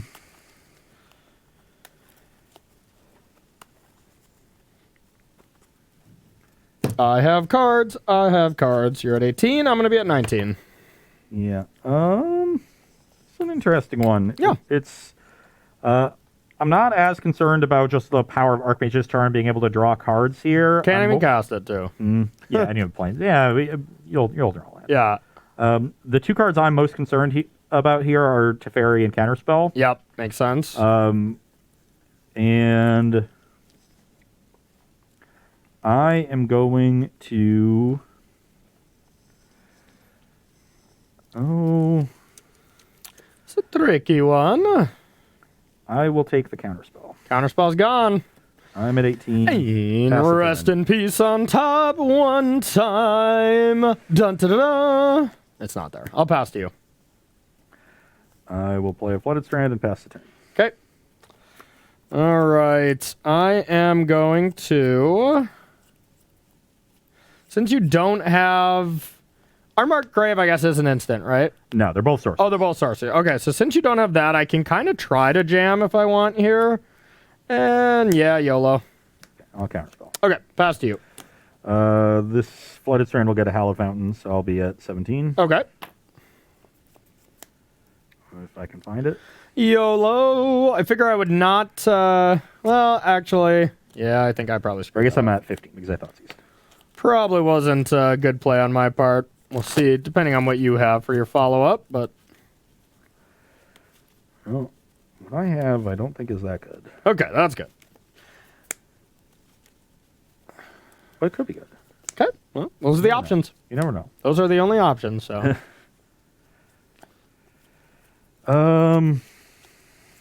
Okay, well, I could try to dig for a land here, or just set up and put the Fear of God into Corey. I don't actually have a lot of cards I want to discard, so I'm just going to cast Unmarked Grave for an Archon. Okay. And pass the turn. All right, no land, though. Ooh. What's up? Actually, I can't even do that. Yep, River Tears, you cheater. And I knew that. Yeah, this had to get a what? Watery Grave. Yeah. So I guess I'll just screw myself on white mana for now. Cool. But that's what it needed to be. Okay, done. Yep. Well, I have nothing but a land and a pass.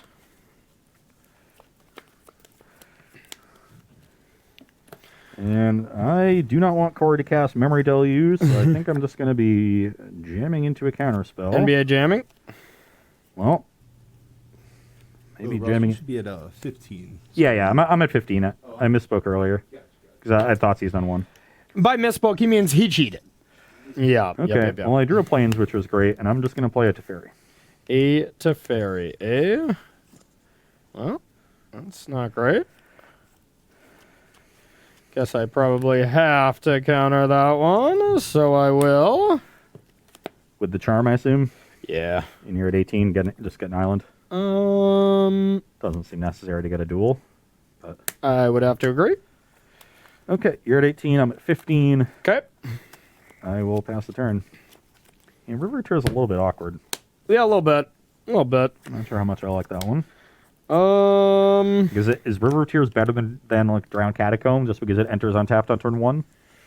I don't know. All right. It doesn't cast Consider on. I guess it casts it on there instead. Yeah. I will take 2 and pass to you. Brings you to 16. Yep. I have a Memory Deluge. Curious decision to take 2. Yeah, I figure I have a lot of life to work with. I might want to scry if I don't want to deluge. Yeah, so it could mean he has 2 spells to cast alongside the that aren't the deluge. The other 2 cards in his hand are 2 instants he might want to cast this turn that sum to 5 mana value. Yep. I think it more likely means that he'd rather just potentially castle. Regardless, my play is pretty scripted here. I will be persisting this Archon.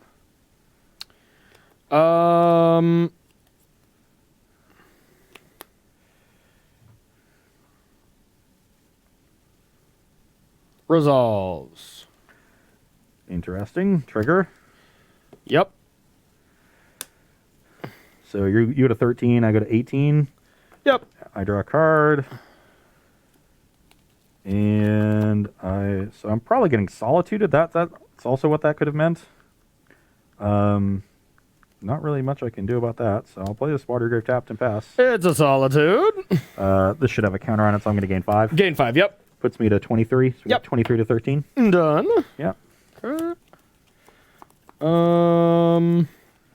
I'll attack. 20 to 16. Yep. And I'm going to go with a land and a Teferi. Yep. And now it's the question of, do I want to bounce anything? Because your creature's exiled, so you don't have access to it. And even if you do, I just sack Solitude. So this seems like a decent... Oh, but Prismatic Ending. That's the decider. I think I would hold the land and bounce my own Solitude. Right? Because if you just bounce your own Solitude to make sure you have an answer to your creature... Oh, yeah, you can buy the Kira. That's valuable as well. Yeah, I like Bounce Solitude by Kihira. Yeah. Then you I think... you get your value, and you make sure you have another permanent answer to the Archon. I'm going to tick up, and I'm going to sack this and put Kahiri into my hand. Okay, so you're at 15. Then I'll pass to you. Corey never listens to me. Yeah, that's true. That's true. Oh, that was a horrible draw. I'll cast Faithful Mending. Okay. We'll go to 15. And that was a pretty good draw. Uh-oh. I will discard Faithful Mending and Terastodon. Oh, God. Okay. So that's going to put me to 22. Okay. Then I will persist the Terastodon. Okay. I'm going to definitely destroy Teferi. Okay. I think I'm going to destroy 2 of my own lands. No, I think I only want to destroy 1 of my lands. Okay. It's up to, so I don't have to give you...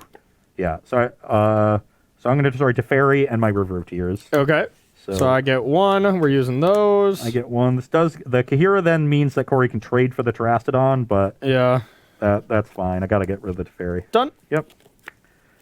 Yeah, so now we have 22 to 15. Was that good? Oh, pick that up. A draw. And guess this is an elemental, so I could give it +1/+1. Doesn't actually do anything, though. I guess it does give it vigilance. And it's another attacker. Pretty tough for you to once again do this again, right? Like you can mending. So I think this is a turn where I am going to play this, and I'll attack. I'll trade for the Solitude. All right, take 3. I'll gain 4. So you're at 19, I'm at 19. All right, your go. Yeah, Teferi was an excellent draw. Not bad, not bad.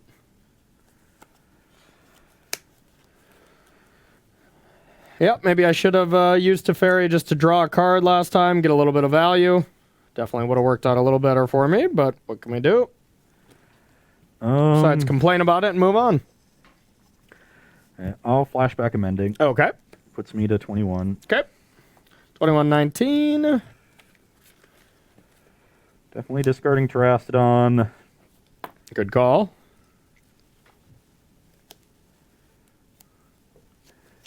And I will also discard a counterspell. Okay. Play a Blooded Stranded Pass. Alrighty. Attack, land, attack for 6. Puts me to 15. And pass to you. I'll fetch to 14 on end step. Okay.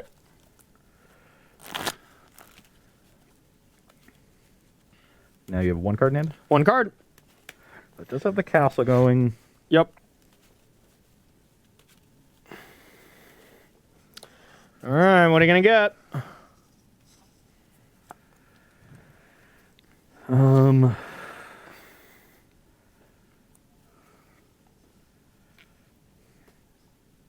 Interesting draw.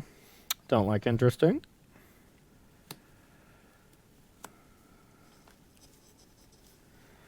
Can I afford to ignore these creatures? I'm at 14, right? 14, yep. So got you on a 19. 3-turn clock. Nothing too exciting.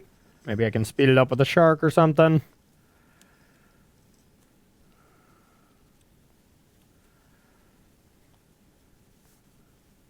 Yeah, I'm going to Prismatic Ending this Teferi.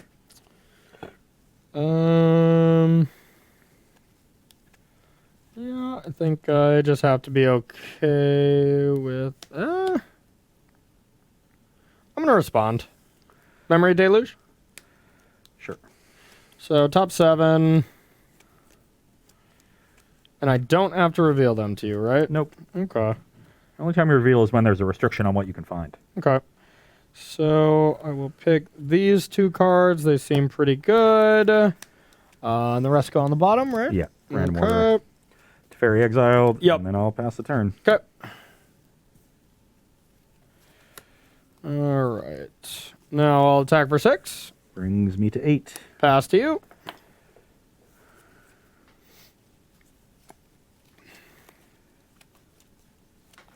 My hand's improved.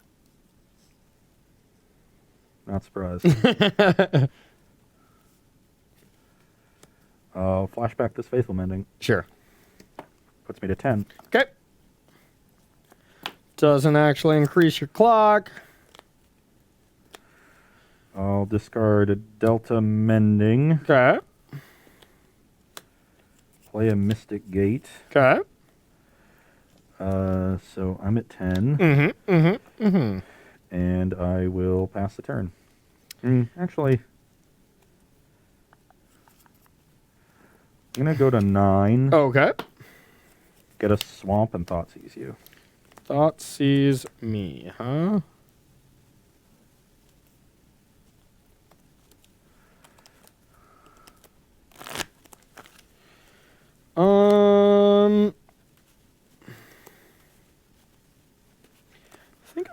pretty decently okay with that happening. Maybe not. One card, huh? One card. If it's counterspell, it's slightly awkward if I tried to counter this, because then the counter then looks at my hand and gets another card, but I think I'd rather just stop you from seeing my hand. Yep. Okay. Pass turn. Cycle at end step. Yep. All right. I'll untap, and we're probably done here. Yeah. Yeah, I think that'll do. That's a lot of vetoes. I did have the counter spell. Yeah. Okay. Yeah, I think I was drawing my hand when you would have counterspelled me was this, which is still incredibly good and probably too much to beat. But having those be my top two is probably enough. Yeah.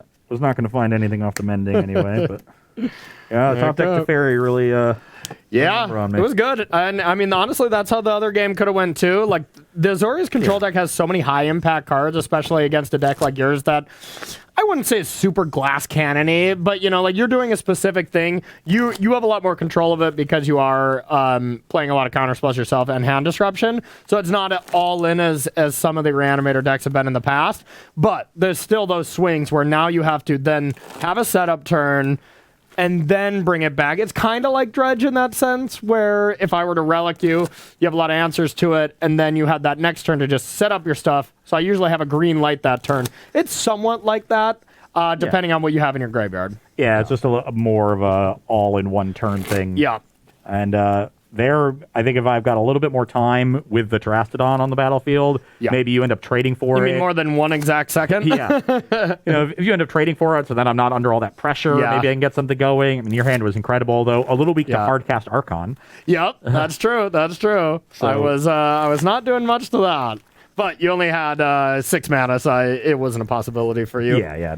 But if you're forced to trade the Terastodon before you find the answer, then you draw to fairy, bounce the token that I have left. Yeah, I have a lot of negate style effects, but that one dispute, is just going to be like, ooh, 8 mana? Oh, bang. How about 11? Do you have 11 laying around? No. Let's turn it to 11. But 10's already the loudest. Why does it have to go any higher?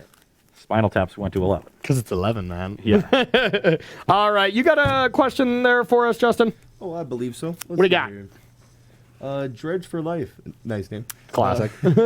Ross, is your alt count messaging? You try to boost our Mine is viewers Dredge over forever. Oh, okay. Is River of Tears better than Dark Slick Shores? So I do think it's better than Dark Slick Shores because this deck actually plays to 4, 5, and 6 mana a lot of the time. Okay. It's not just a super all-in combo deck playing on a low land count.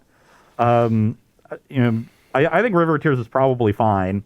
It was awkward being stuck on 2 with a Faithful Mending in hand. It is great that you get to go Thoughtseize on 1 and have Counterspell available, but I guess just Watery Grave does the same. Yeah. But to do that without taking a lot of damage is nice in a lot of matchups. So I think River of Tears is actually fine. I just got personally caught in an awkward situation with it. And it will happen from time to time. Yeah, there's awkward situations with every land. Sometimes you draw Dark Slick Shores on turn 4 when you need the 4th mana. Sometimes you have Drowned Catacomb on turn 1 when you need turn 1 mana. So it's just about which awkward situations you're willing to accept. Yep, that's fair. All right, how's your awkward this one hand? I am not willing to accept. Okay. The old one-lander. Okay, I'll keep my hand. My deck does not mulligan much, I must say. Every hand looked exactly the same, basically. Be like, meh. If you got lands, I got at least 3 lands usually, and then most of your cards do the same things. And you're usually pretty happy with it. The trap that this deck does get into sometimes is if you have all counter spells and you don't have any charms, memory deluges, shark typhoons, things like that where you have end step do something. That's when this deck looks the best. Is when I can go, okay, you didn't want to play anything I want to counter? Okay, draw 2. You didn't want to play anything? Okay, deluge, And then it feels really bad because all of a sudden when you do start playing things, I'm like, yeah, I'll pick one of these 3, and usually gets the job done. But yeah, so you got to really put this deck under pressure right from the gun. There's no turn 3 was the one always in standard where you often just didn't play a threat. because your opponent Yeah. would be holding up their disallow or whatever cancel effect is in Yeah. that format. But now Charm is like, okay, I'll draw 2 then, sure. Archmage's Charm really, puts you under pressure starting Yeah. a turn earlier than Yeah. you would normally see. And I think people don't Charm draw 2 enough. They're like, it's my only counter spell. I don't want to do it. It's like, get that card in the graveyard. Draw 2 cards right now. Yeah. You have more counters in your deck. And if you ever just hit 2 counters, the first time you do that, you're like, okay. That's one of the things I've seen Aspiring Spike do a lot. He casts the draw 2 mode on Archmage's Charm more than anyone I've ever seen. Yep. Sometimes when there's a good spell on the stack, he's like, nah, I'd rather draw 2. Divination. Love it. Okay. Mull it to 5 here in our third game. Mull to 6. Or mull to 6. I was just thinking in the future. This is an easy keep. Okay. And we can put that one back. Bring it I will on. lead on Zagoth Triumph. Didn't even need to fetch for You it. didn't have a counterspell. Impressive. I kind of wish I had a second in the deck just so I Pass to could you. potentially hard cast Terastodon, but Okay. That's ambitious. I agree. Very ambitious. I'll play a Polluted Delta and pass. Okay, I'm going to go to 19. Probably getting a Hallowed Fountain here. I'll be getting my for a Triumph. Yeah. Forgot. Yeah, You got one. I got to get one. It's only fair. All right. I will untap. I will draw. I'm going to play a island, and I'll pass to you. And step, I'll crack this fetch. Okay. You're at 19. Would you like to go lower? Nope. Okay. Getting a tapped Hallowed Fountain. Okay. Well, we'll see. We haven't done much in the early game. You don't know my hand. Are we going to be NBA jamming? Are we going to be drawing go for a while? A lot of these games can look a lot different from game to game, One can just look like Haymaker Fest. One we both hold back and hope we both think we have the better reactive hand. One person's usually right. One person's usually wrong. I'll play a tapped Order Graven Pass. Okay. I have a Mystic Gate. I'll pass. I will play a Marsh Flats and pass. Okay. I will untap, draw. I will play another Mystic Gate. Yeah, all right, and then I'll pass to you. And step, crack the flats. Go to 18. Okay. Which one do I want? You usually don't need a ton of white man in this deck, but probably still better to get second white over third black. Okie dokie. Hallowed Fountain. So we got 18 to 19 now. 18-19. Really exciting game so far. I'm riveted. So am I. I love these kind of control Dragos. Honestly, my favorite deck right before Modern Horizon 2 hit, and I was actually having a blast with it. I think you know this, just Esper Control. I was playing like Kaya's Giles, Counterspell, Teferis, and I was having a blast. And now Urza Saga, made control a little bit trickier. All right. Pass. I have a Charm. I'm going to try to draw 2. That's fine. Okay. And I'm going to untap.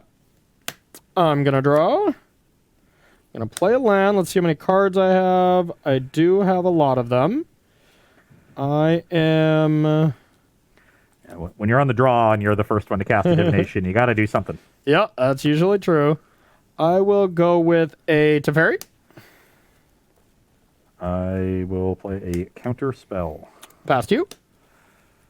With 3 mana up to pay for Dispute. Wow, sick brag. Didn't have it. Joke's on you. And step, I'll crack this strand. Okay. That will get a... Where are you? Is it stranded in your hand, or the land you're searching for? Okay. It's right there. So you're at 17? Yep. All right, 17-19. Okay. And Corey's generally happy with that 1-for-1 trade because he's already up a card. I was going to have to discard, so... Yeah, exactly. Yeah. Did not want to discard. That's kind of the awkwardness of the draw go, is like now I kind of... You never want to really be the one to blink first, but when it comes to discarding, it's too hard to pass up. Just throwing that away instead of making you discard a counterspell? Heck no. Okay, I will pass the turn. All right, I'll untap. I have a land and I'll pass. On your end step, I'll play a Faithful Mending. I just learned today that that's an instant. Okay, that resolves. I will discard Marsh Flats on Burial Rites. Okay. So that's going to gain 2. I'm going to be at 19. Okay, tie game. Those aren't giant creatures you're supposed to have in your graveyard. Well, let's see if I can hit him off this one. I'll flash it back. Okay, yep, you That'll got put me it. to 21. I will discard Faithful Mending and Arcana Cruelty. Okay, that's a little scarier. Yeah. So I'm at 21. Okay. Now I will play a Teferi.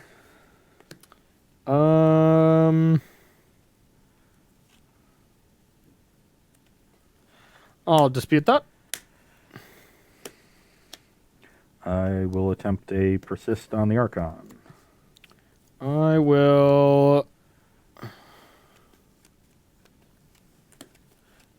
counter that. Okay. Pass the turn. End step. I'm actually just gonna make a 1/1 shark. It's kind of sad, but I want to improve my hand a little bit. This has another relevant element too. Let's Corey aggressively extend a Teferi here and not have to sack it to an Archon should an Archon enter the battlefield. Yeah, that is pretty good. I'll take 2. You're at 17. 17. I'll attack for 1. I'm at 20. Then I have a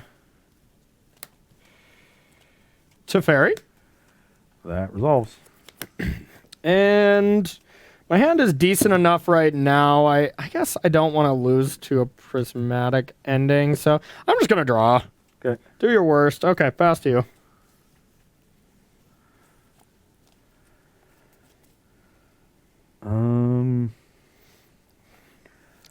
I will play a Consider.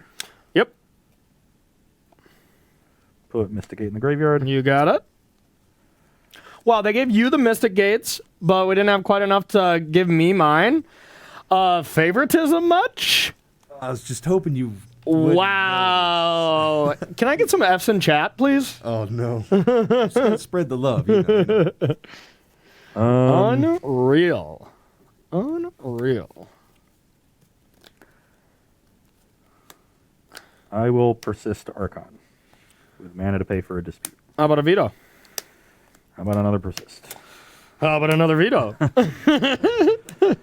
Was digging for some Thoughtseize, couldn't find any this game. and- Done? Yep. It's probably going to get me. All right. I have a land. I'll tick up and I'll attack. I'm at 19. Pass to you. Yeah, I had some good counter spells. I had land drops, so I wasn't forced to do much. Just things have been going pretty decent for me. Prismatic Ending the Teferi.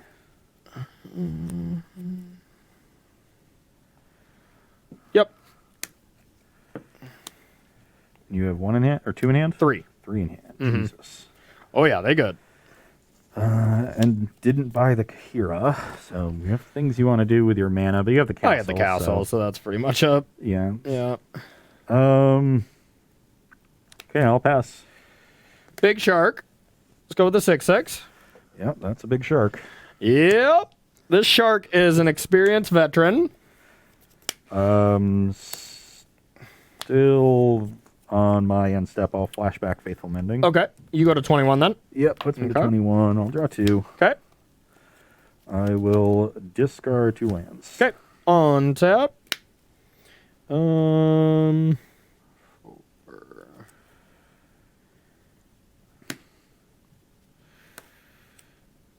Let's go with a.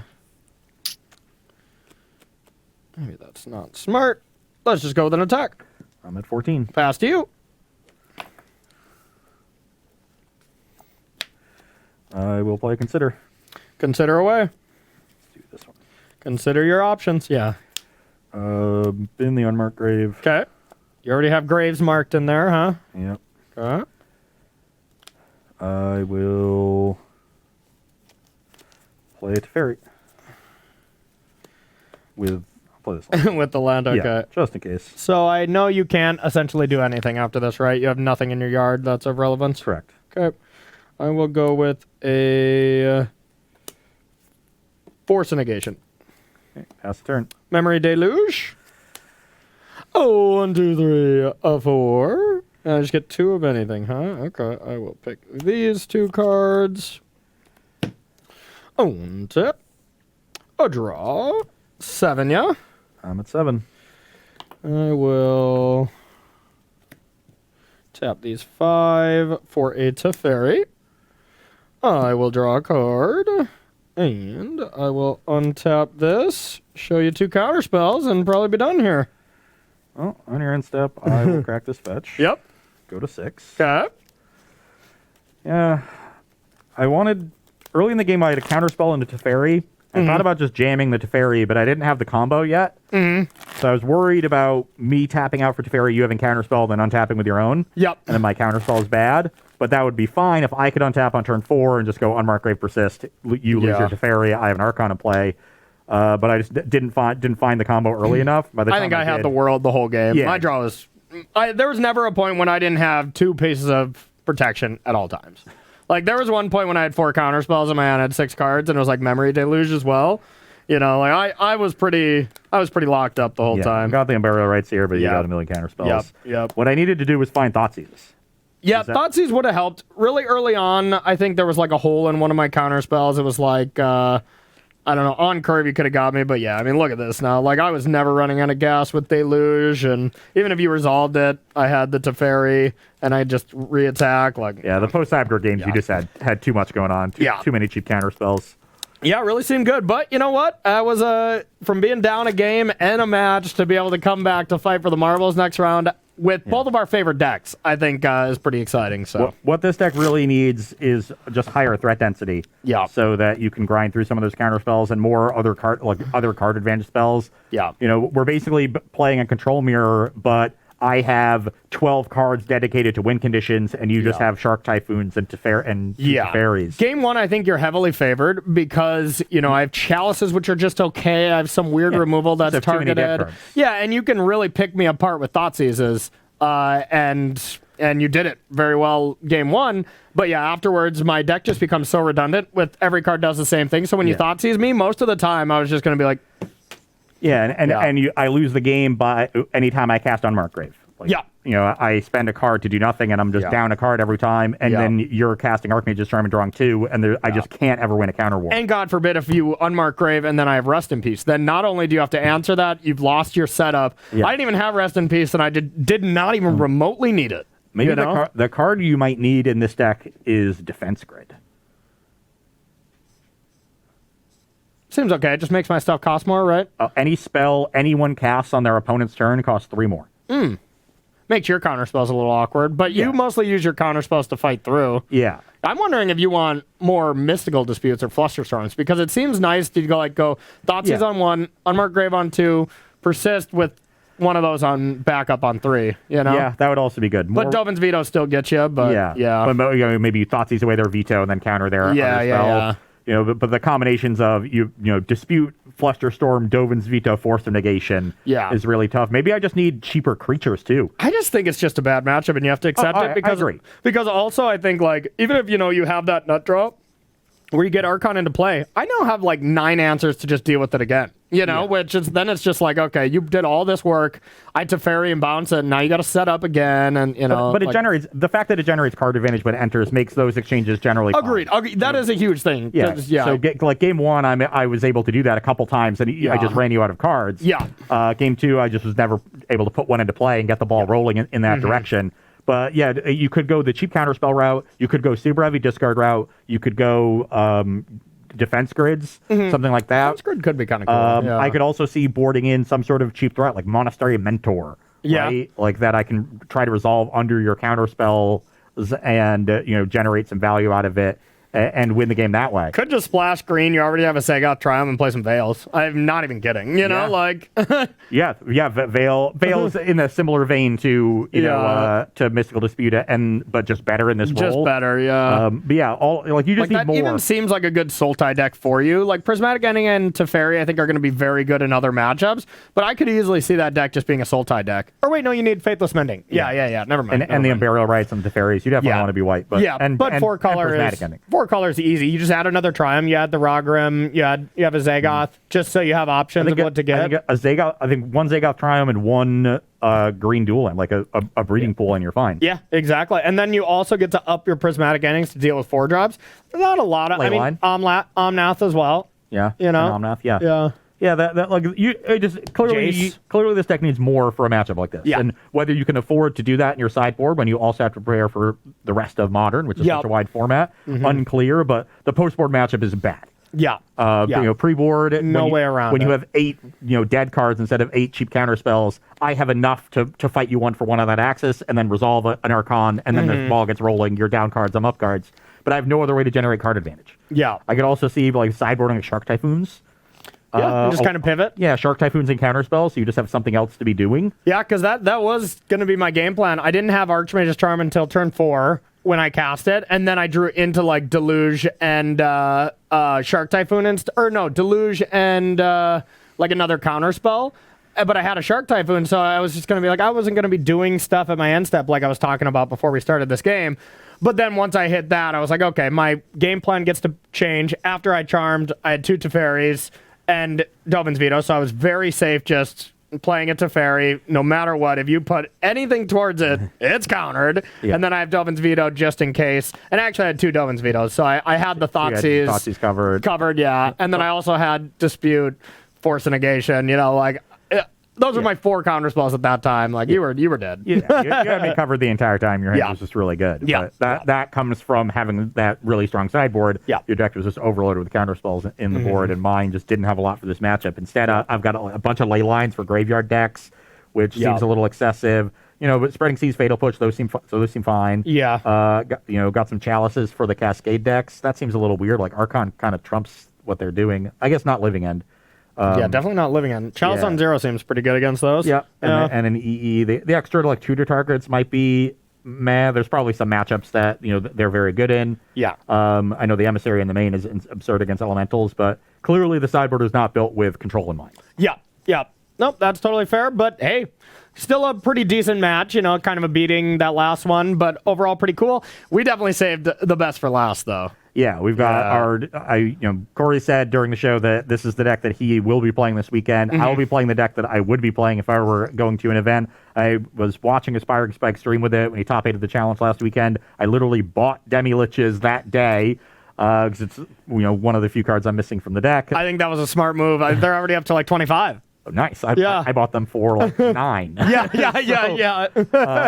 That'll play. It might still be the time to still buy them, before they go up, and I'm still once again praying. I honestly kind of want to just throw this match against you just to get that Arclight Phoenix price up. I have a lot of those laying around because I couldn't let the bird die. I refuse to sell mine. Phoenixes never die though, so I think you're fine there. That's true. Well, I do have 1 surgical extraction that I'm hoping to draw against you. So we're gonna get that match set up, take a 5-minute break here, and come back and play for the marbles in that matchup between Grixis Shadow and Jeskai Phoenix. So don't go anywhere.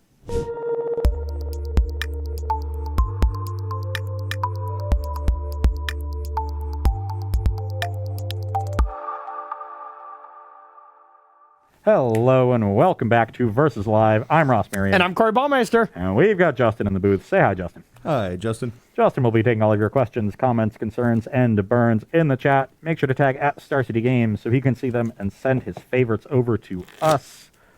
It's our final match here, exploring Faithful Mending in Modern. So far, pretty good showing from the card. We're 1-1 in matches. Card's pretty good, yeah. Yeah, and it's looked good, but this is really the premier Faithful Mending deck right now in the format, which honestly surprises me.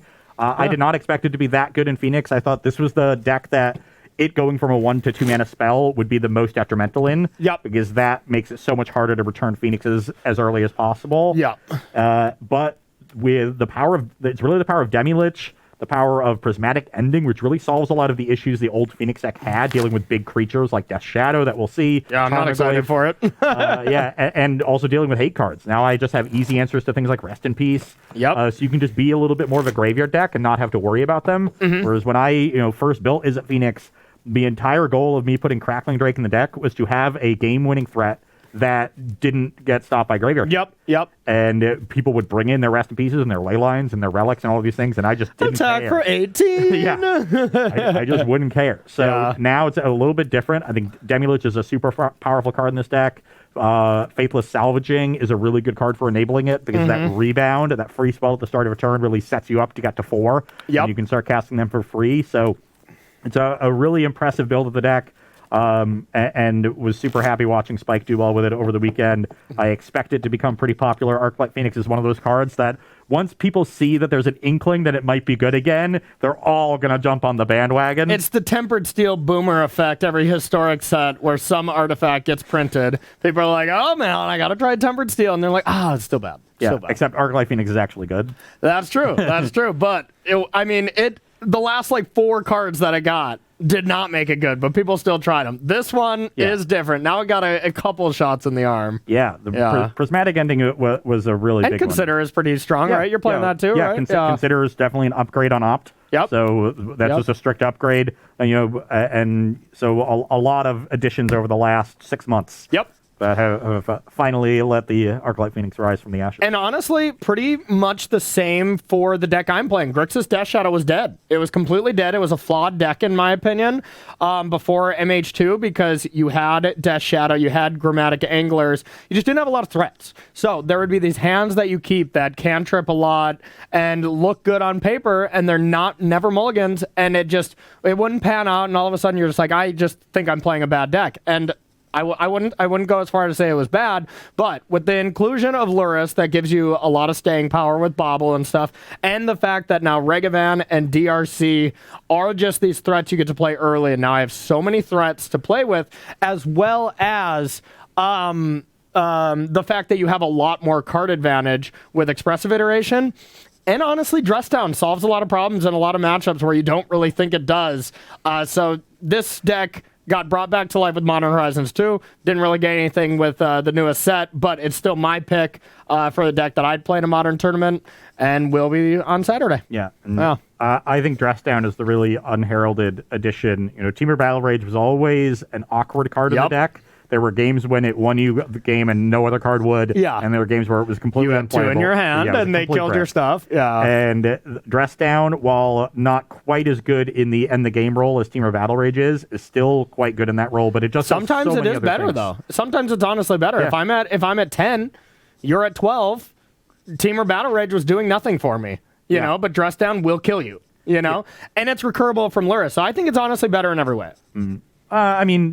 There are definitely scenarios where Battle Rage killed them and Dress Down doesn't. Yeah. But I like Dress Down just does so many other things. Yeah. And just the fact that it cantrips makes the floor on the card so high. It never sits in your hand dead. Yeah, the first time I was just testing this deck out after Spike originally built this, of course. This show is usually sponsored by Aspiring Spike. We got to get him in to play one of these days. That'd be awesome. Aspiring Croakies. Aspiring Croakies. But the first time when I'm just like, okay, yeah, turn 2 or like turn 4, I'll cast it. And their 2 constructs went away. I'm like, oh, okay. Yep, this is insane. Getting rid of that ability. So, yeah, I'm in love with this deck. It's my favorite. Big fan. Yeah. And, that. If Corey was more of a Turbo Death Shadow deck, I might get cheeky and try to keep this one. But I'm going to go ahead and mulligan the 2-land Debbie Lich Quad Lightning Bolt hand. Got him. I do a lot of damage to myself. You never know. As soon as you Inquisition or Thoughtseize me, you know the jig is up. Yeah. I am going to keep my hand. This is probably a hand you would have sent back right away as well. We'll call this a Corey keep. But I tend to like this hand on the draw, on the play. I'd probably still keep, but I would be more reluctant. I'll just go turn 4, quad bolt you, Demi Lich. And then I can bolt you the 5th time. That's probably lethal. I mean, turn 4, I've dealt myself enough damage. You probably just went off that. And that is the biggest hurdle for me is I have to do a lot of damage to myself to get my threats down. And then you can just out of nowhere return some Phoenixes, and I'm in a lot of trouble. So that is what I'm afraid of. Yeah, this was always a somewhat interesting matchup because I couldn't. It's kind of like the Burn Death Shadow matchup. Yeah, I would usually get an early Phoenix, do a little chip shot damage maybe. Then you do some damage to yourself. Then I have to start blocking with Phoenixes and set up one big turn to kill you with some bolts. Or God forbid a Thing in the Ice ever lives, which it almost never did in that matchup. Now it'll live maybe a little bit more often because you don't have Push as your main removal spell. So Thing surviving Bolt definitely relevant, but Unholy Heat still there. Unholy Heat is still causing problems. And my list is controversial. I play 3 Lightning Bolts. Gasps. Not that this list plays anything in the ISIS, which I also... Yeah. Okay, this is definitely a keep, Okay. and I think it's pretty easy to get rid of that one. Alrighty. Bring it on. Yeah, I am on the play. That's good. I'm going to go to 17. Okay. I will get a Steam Vents, Okay. Good call. Good call. if I can find one. And I'll cast a Serum Visions. Alrighty. The single best turn 1 play in all of my deck. Yeah. I was gonna say, if you're saying in all of Modern, my entire hand would beg to differ.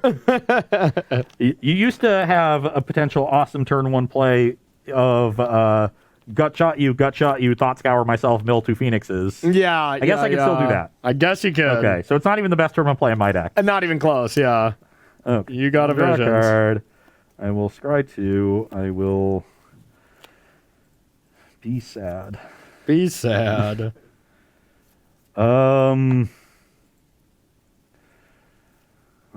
one of them's definitely going to the bottom. The question is the other one. It's a safer play to put it on top, but I'm not sure if I can afford to be safe. Modern is just so efficient.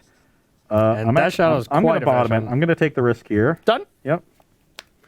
All right, perfect draw for me.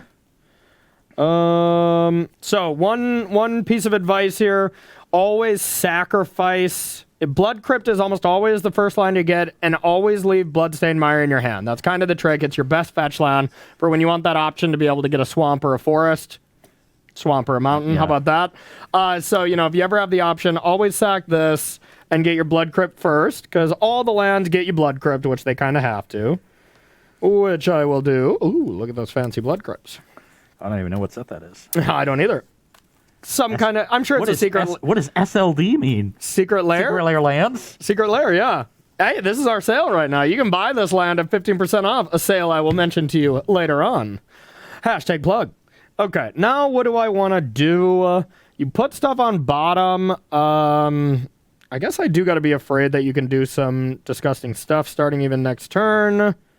It's hard to do it on turn 2. Yeah. Because it used to be like Manamorphose cantrip looting. Oh, you just don't have Manamorphose We now, do huh? it. You do have Manamorphose. Oh, okay, but okay. You can't, in order to Manamorphose Mending, which is how you would enable something really busted, You need a also gut shot too. Or so, 2 Manamorphose, yeah. yeah, right. Okay. So it's just a lot harder to go off on turn 2. Okay, makes sense. So I am going it's to... usually turn 3. I'm going to go with the DRC and I'll pass to you.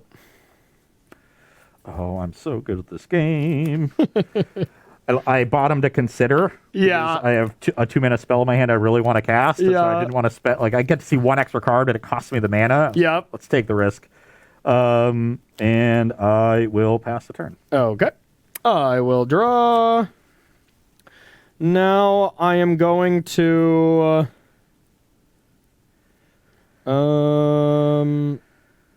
fetch. I'm going to fetch first before I cast spells and stuff. So sorry, what are life totals? I'm at 15. I'm gonna and you're take currently 3. Going, if you take 3, you'll be at 14. Yep, okay. 15 to 14. I want black available. So, Watery Grave? Is that... Yeah, I think we'll go with the Watery Grave. And now let's go with a Inquisition targeting you. Trigger. Trigger's fine. I don't want to draw and lock. Okay. I'll cast Faithless Salvaging in response. Okay. I will discard an Arclight Phoenix. Okay. And I will show you a hand that you were certainly taking Manamorphose out of. Yeah. That seems to be pretty good. I will take that. Gonna need some good draws in my 2 draw steps, but it could be a... Yeah, you don't even have mana for Prismatic Ending yet. Because I knew I wanted red first, but that's why I fetched, and then I drew a second Steam Vents. So Okay. getting a little punished, but for making the correct play. Such a Ross thing to say. It's just true. Sometimes that happens in Magic. Yeah, that's true.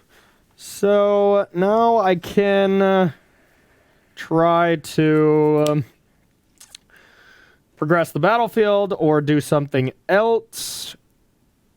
I think I'm going to go with the something else. I'll Thoughtseize the Prismatic Ending, and I'll Surveil. I believe that is the correct way to play. Yeah, and I did not hit Delirium, unfortunately, so only 1. So I'm at 14, you're at 12. Yep, and I'll pass to you. Yeah, I think I just want to deprive you as much as I can. Okay, upkeep. I will discard Arclight Phoenix. Okay. I will draw for turn. Okay. Don't do it to me. Thought scour myself. Oh my god! Phoenix. Oh god, if I had drawn either of those, I'd be good. Okay. No! No! So punished. So punished. Oh baby! I do get to play this Demi Lich. Oh, yeah, that's true. That's true. Okay. Oh my god. Wow. Milled over 2 hits and then hit the tilting brick. Baby. Okay, done? Yeah. All right. I may want to upkeep something here. I think And I it's put a second salvaging on the bottom from the mulligan. So if I had hit the if I still had the salvaging without the mulligan, I just get to pitch the Demi Lich to that, return both Phoenixes, and cast Lich from the yard. I'm just gonna draw. All right, I'm gonna start with a Bobble and Surveil. That'll get to I'm Delirium. gonna keep that on top, and then I'm gonna go with a Expressive Iteration. Keep it on top. Exile this. Put this into my hand. This on bottom. I will play this. I will. Bobble yourself, attack me for 3, and then either kill my Demi Lich on your turn or my upkeep. Yeah, that seems what I want to be doing. Okay, I will Bobble myself. I do not want that. So I'll sacrifice that. I wish this was a different fetch land so I didn't have to take another 3, kind of. But you do. You're But at 9. I do, and I will. And then I will bolt that, Surveil. I will keep this one. Attack me to 11. Tag you to 11. Say go, draw off Bobble. Yep, 11 and 9. Well, that was the worst possible draw. I'll pass. Yeah, sometimes it be like that. Sometimes it be like that. I'll attack. I'm at 8. Not like I have an option. And I'm sorry, I'm at 9, right? That's correct.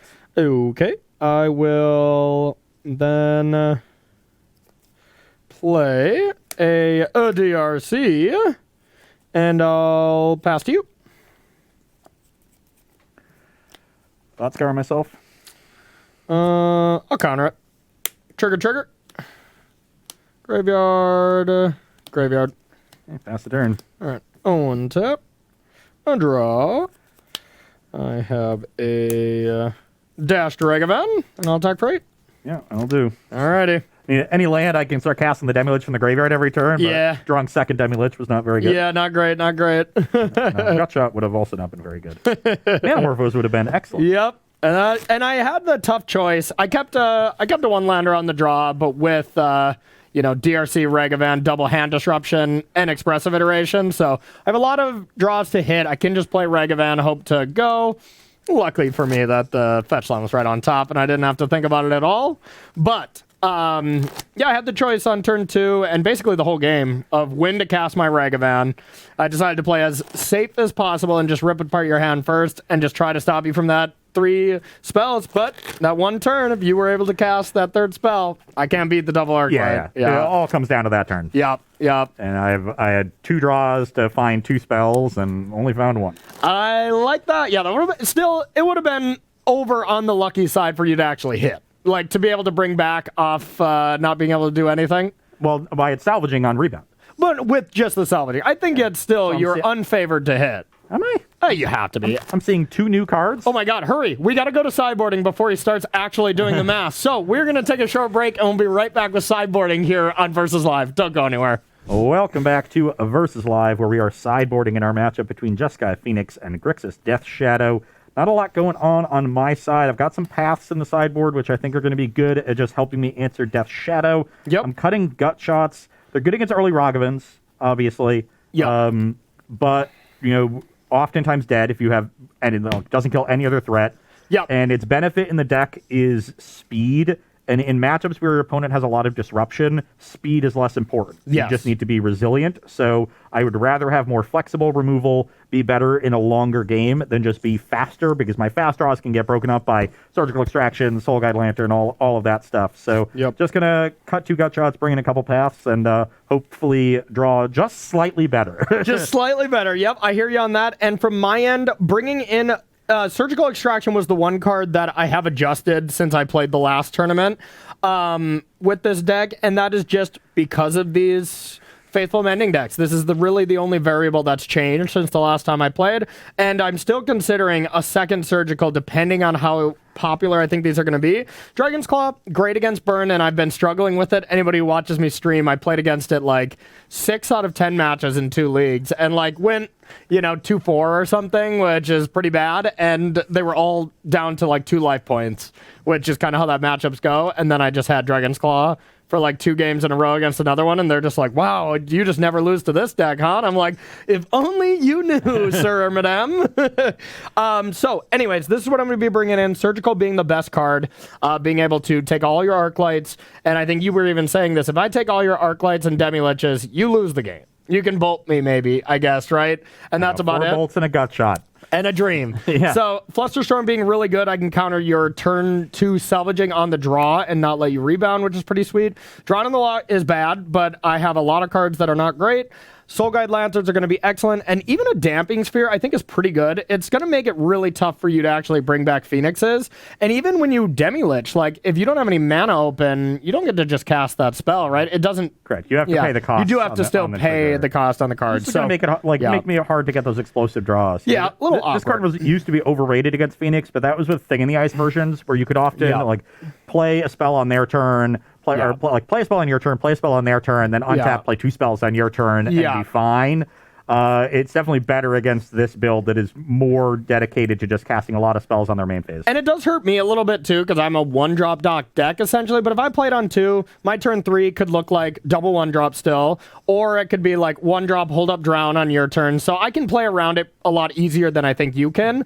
But then the cards I'm taking out, Dress Down, not very good. I am considering leaving a few and maybe taking out all the Croxas. Croxa doesn't seem great, but I do want that kind of form of inevitability. It's not truly inevitable because you have pass and endings to just deal with it, but then you're still naturally 2-for-1ing yourself, which is, not great for you.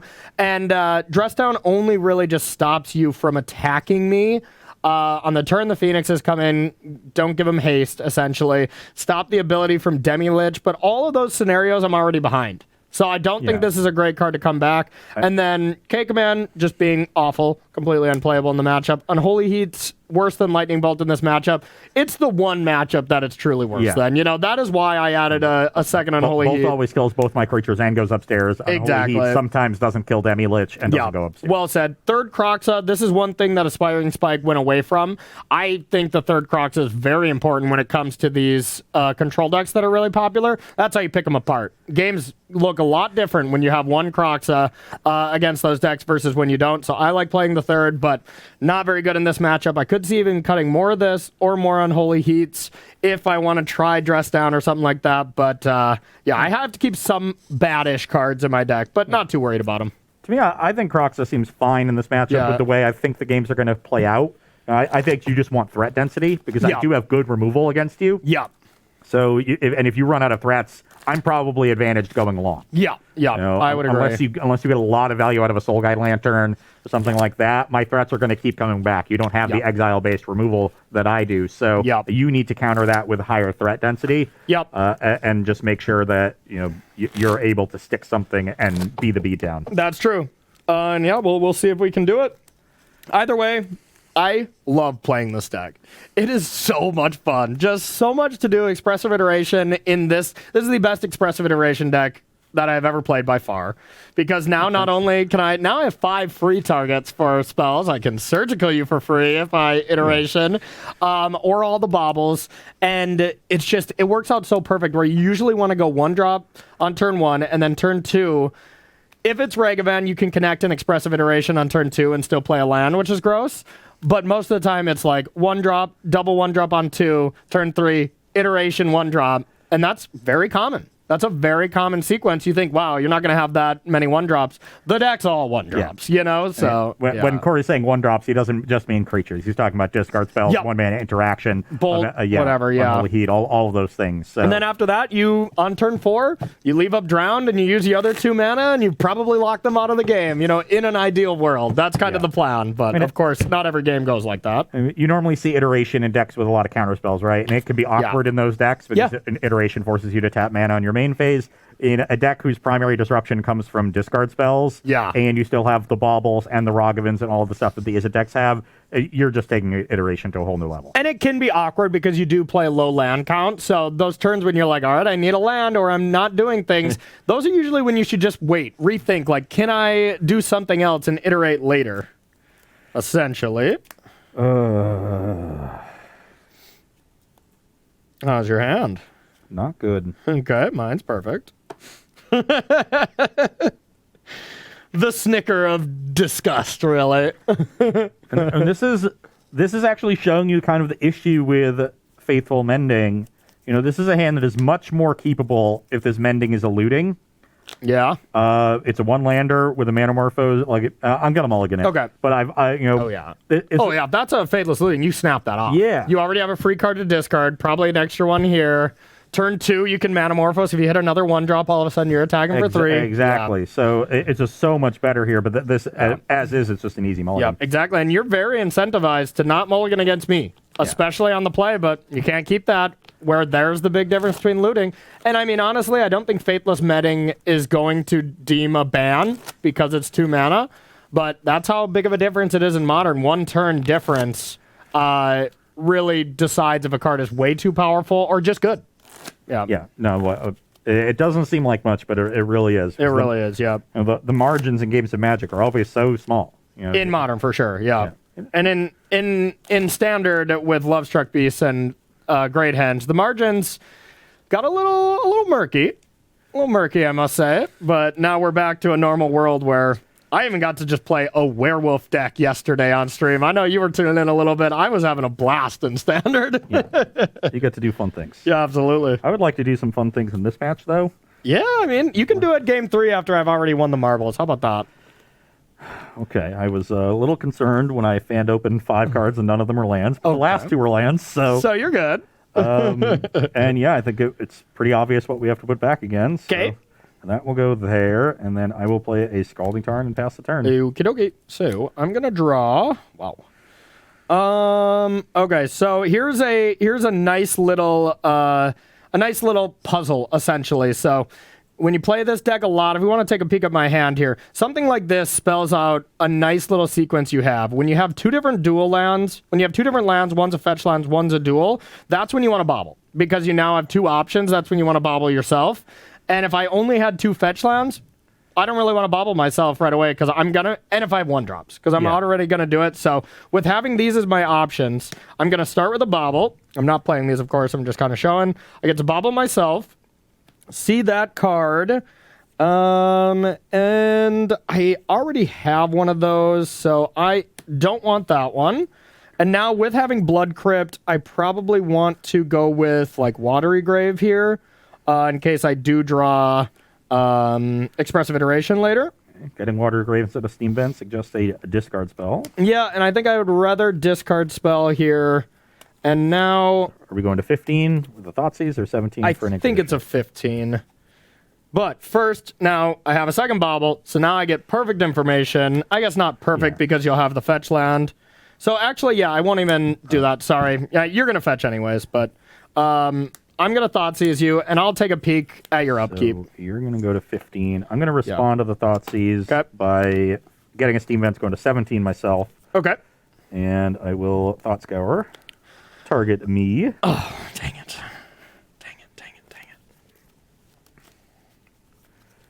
And see what we can find. Okay. Yeah, it's always super interesting. Like, having this, it's really cool what you can do, because now you get perfect information on the top of your deck in some scenarios. I get to still take a card and know if I want to fetch or not is really cool. So instead, these are in the yard. This is on the stack. This is in my hand. I'm at 17. You're going to go to 15. Ooh, I guess after your Thought Scour, I do get perfect information, right? Yeah. With this still on the with stack, Thought yeah. Okay. So I know. I definitely wanted to cast the Thought Scour here. Yeah, I would have taken it, I think, because Yeah. it gives you the chances of doing random flips. So I think I still just want to take this card. Seems the most dangerous. And then I will pass to you and draw 2 cards on your upkeep. And you can play with that one revealed, too. Yeah, I'll play one of the canals, and I am not going to wait on this Manamorphose. Okay. I'm going to make blue-white, Okay. seeing as that's a... yeah, more likely to draw Mending than Salvaging. Okay. So I'll make blue-white, Sure.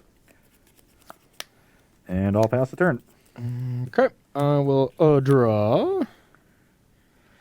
Now, what do I want to do? I think I will take 2. Brings you to 13. Yep. And I will dash Ragavan. I'll go to 15. Okay. What you got on top? Want to pay 2 life to deal me 1?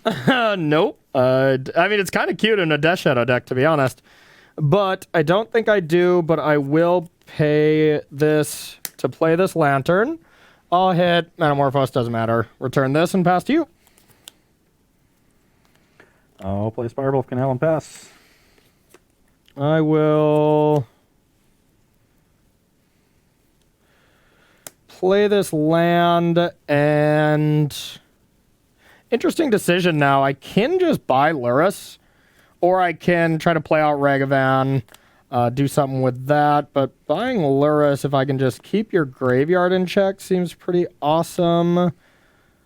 But with how my hand is set up, I think I just want to play Ragavan and pass to you.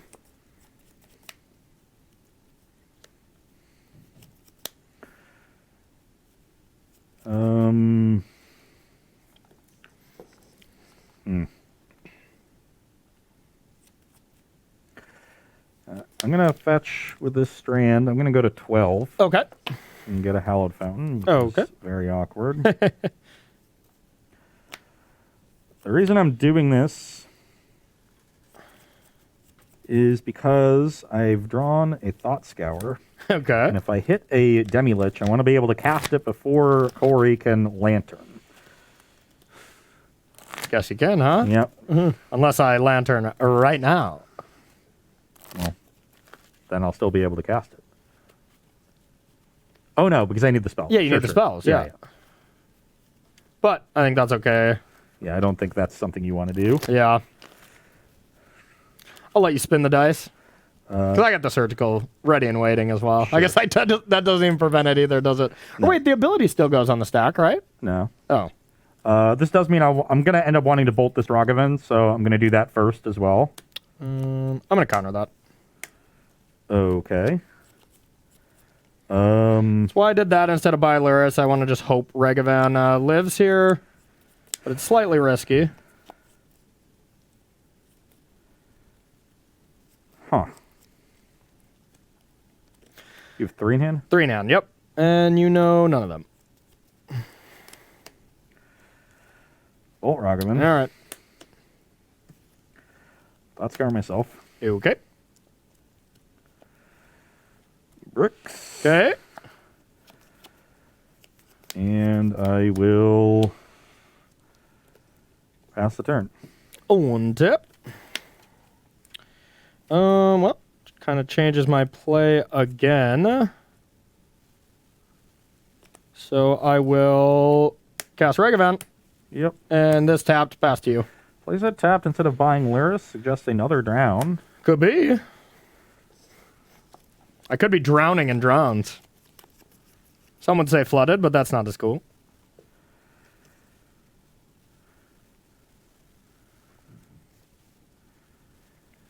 Huh.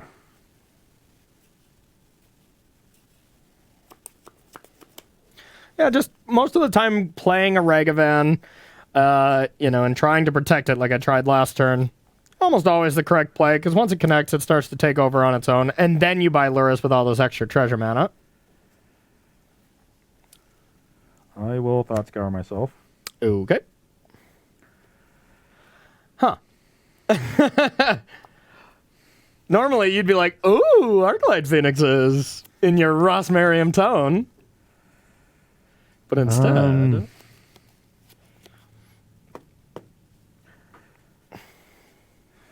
2 cards in the hand. Yep. I'll crack a Tarn, go Okay. 11. Okay. This will just get an island. Okay. And I will cast an Arclight Phoenix. Okay. I'll draw it. I'll pass the turn. Okay. Draw. All attack. Puts me to 9. Yep. I love this deck. It's so fun. Oh! I can't cast that. If you have a black spell, you can. Oh, yeah.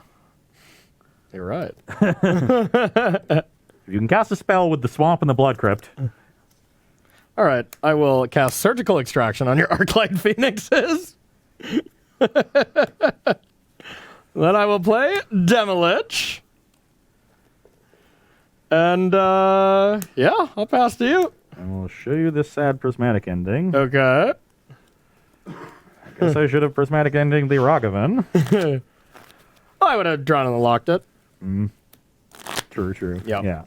Yeah, so I just really couldn't do anything. Yeah, I was going to drown any removal spell. I mean, especially prismatic. I mean, I already have one in the graveyard, so it's not the biggest deal, but...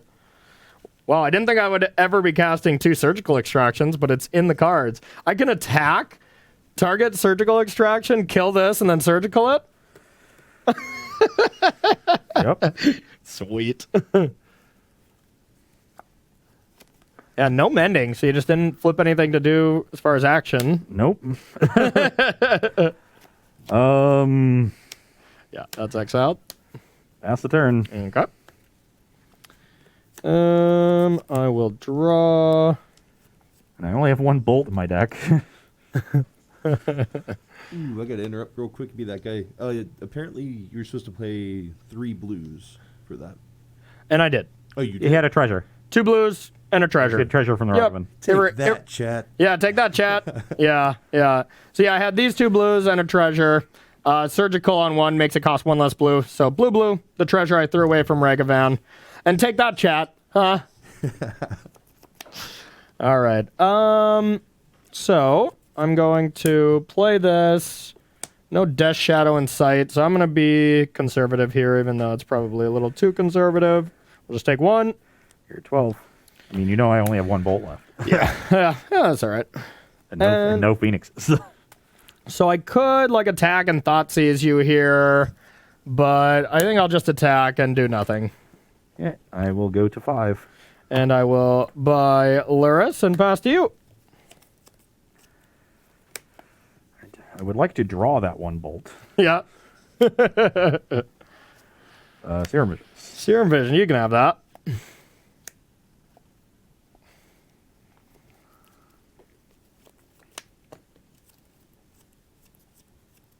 And now at this point, I get Lurrus Lantern going or Lurrus Ragavan.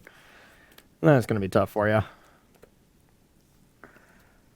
I will leave them both on top. Okay. And then I will cast another Serum Visions. I will... I'll draw on it.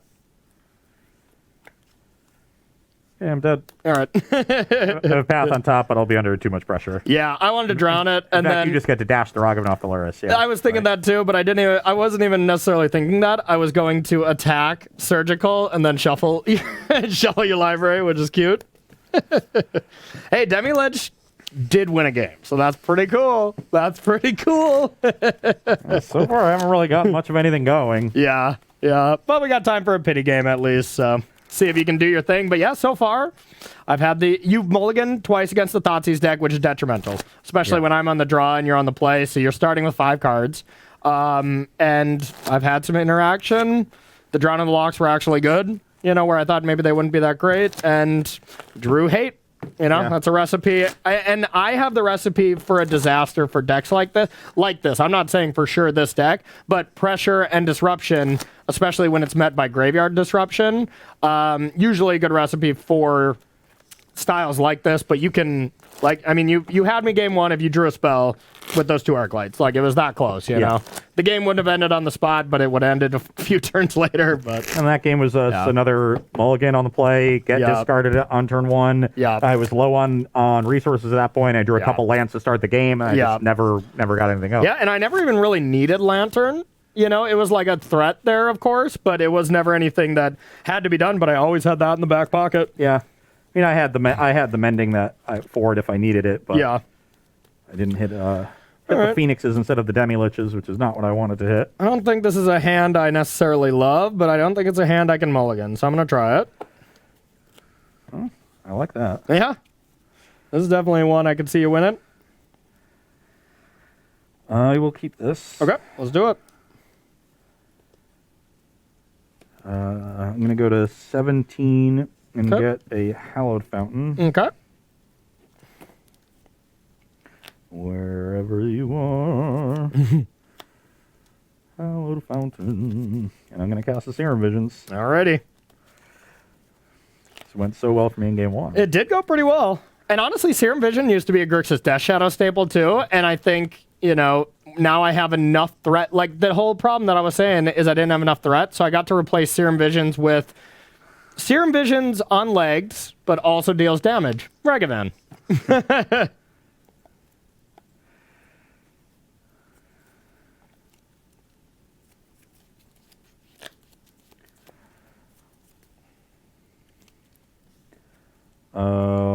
Top one, bottom the other. Done. Yep.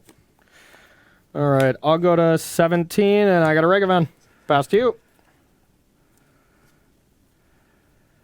On my upkeep, I will Thought Scour myself. Okay. Mill this Demi-Lich. Okay, I was going to say, didn't you know that was on top? Yeah, draw for turn. Okay. Pass. Oh, no! Of course, I got a little greedy here, thinking that, I was going to have two looks at it anyway, right? Yeah. This next turn, but I figured I'll take the Demi-Lich for value and get my two looks. Yeah. And, of course, the Strand was right beneath it. So if I decide to put the Demi-Lich on the bottom, I just draw for turn and then see what happens, and I draw the land. Yeah. Well, let's see what you got on top. Once again, punished. Ooh, do I want to do that? Probably not. So I'm at 15, you're at 17? Yep, and I'll play this land, and I'll pass to you. Okay. Only one behind. Okay. That'll play. I will Prismatic Ending the Ragavan. I will draw around it. I will take 3 to do so. I'm going to get a blue,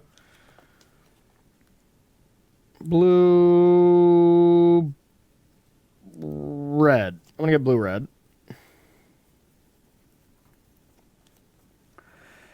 I will go to 12 for Okay. a Sacred Foundry and Prismatic Ending the Ragavan. Dang it. That's all I wanted to do was try to protect it, but nice follow up there.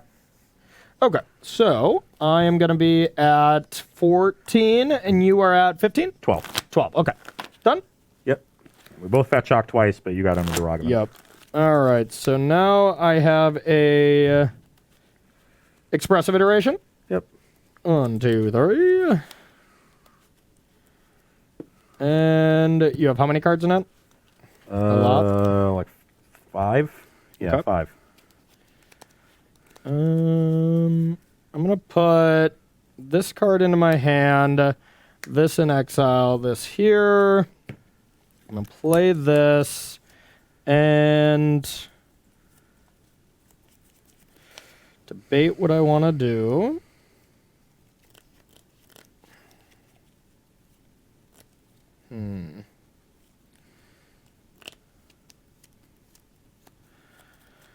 Then I'm going to sack this. We're going to 11. I think I'm just going to go to 13. We're going to get that swamp. Lucky 13 for Death Shadow. Yeah. Yeah, right. And now I better get the Better get the blood crypt. Okay. So you're at 11. Yep. And then I'm going to play a sphere. Pass to you.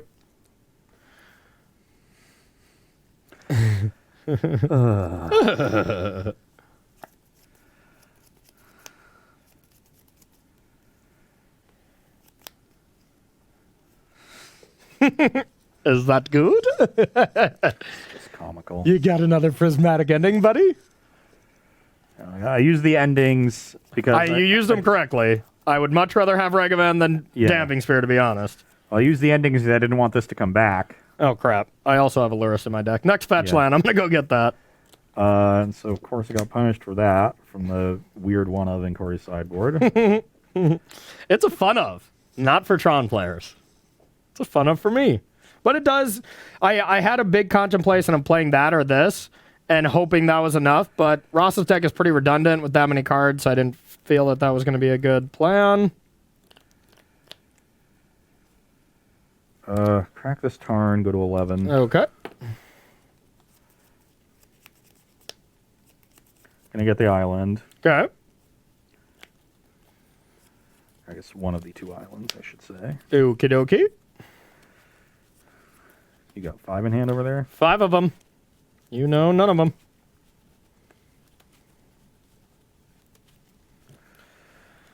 My hand is not exactly ideal right now, I will say, though. I will cast a Consider. Okay. So now Ross's next spell costs an additional mana.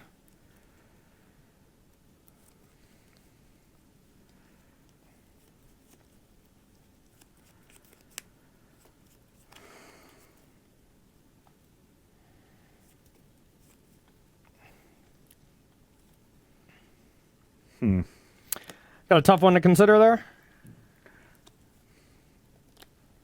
No. I was just thinking about other things. Oh, okay. What to eat for dinner? It's an Arclight Phoenix. Okay. I was just thinking about how I'm sequencing the rest of this. Okay. Classic Ross. And then I'll pass the turn. Okay. I will untap. I will draw. Not a bad one for me. Let's go with...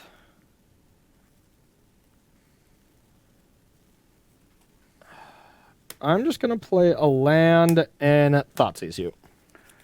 I will respond to that with the Veilless Salvaging. I'm going to crack this in response. 10. Yep. And I'm going to just get a basic here. Once again, no Death Shadow in sight, and I'll drown that. Yep. All right. So you're going to 8. Yep, and I'm going to drown it, and this is kind of scary, though. I guess Demilich is not that scary. Yeah, I shouldn't have used the second ending on this Ragavan because of Death Shadow 2. I should have bolted it. Sorry, I'm going down to... 8. I'm going down to 8, and you're at 11? 11, yeah. Okay, so... With Damping Sphere, if you draw a land, you can go Thought Scour, Bolt. You cannot triple spell me, so I think if I just get rid of Arclight Phoenix, it's going to be rough for you to do stuff, and I'll pass to you. I think that's the right pick. But I am living by the edge. Damping Sphere, of course, protecting me, but if you ever return those... Let's go for it. Is it a Manamorphose? Prismatic ending that. We gotta hit a land. Need to hit a red source. Oh, no. Red source with a 1 gut shot. Oh, God. Thought Scour myself. You know what? You deserve this. You deserve this, buddy. Okay. Neither of those counted. Yep. No! Why? You can go. All right, now my mana's unlocked, I guess, but now I need What did you do with this find... Damping Sphere? It's exiled. Oh, dang it. Can't lure us that one back. Can't lure us that one. Okay, I have an expressive iteration. Yep. Oh, 1, 2, 3. And you have how many cards? 3. You know Bolt Demilich. And I'm at 8? Yep. Okay. So I'm probably going to put that into exile. So I want to cast that one. And I'll put this one into my hand. And this one on bottom. Now I'm going to You have a bolt. Okay. Going to dash Ragavan. Puts me to 9. Yep. Oh, good. I didn't want to draw that one. Yeah. And I'm using the treasure not... to cast a shadow. I can do that. So you have how many arc lights in the yard? 2. 2 and bolt sending. So I'm just dead if you bring your stuff back anyways, it looks like. So I think maybe I'm going to keep this treasure, and I have a fetch land, so I could go to 5. Then I'm just dead to a second bolt. That's probably stupid. Yeah, I'll just play Death Shadow off this. I'll play this and pass to you.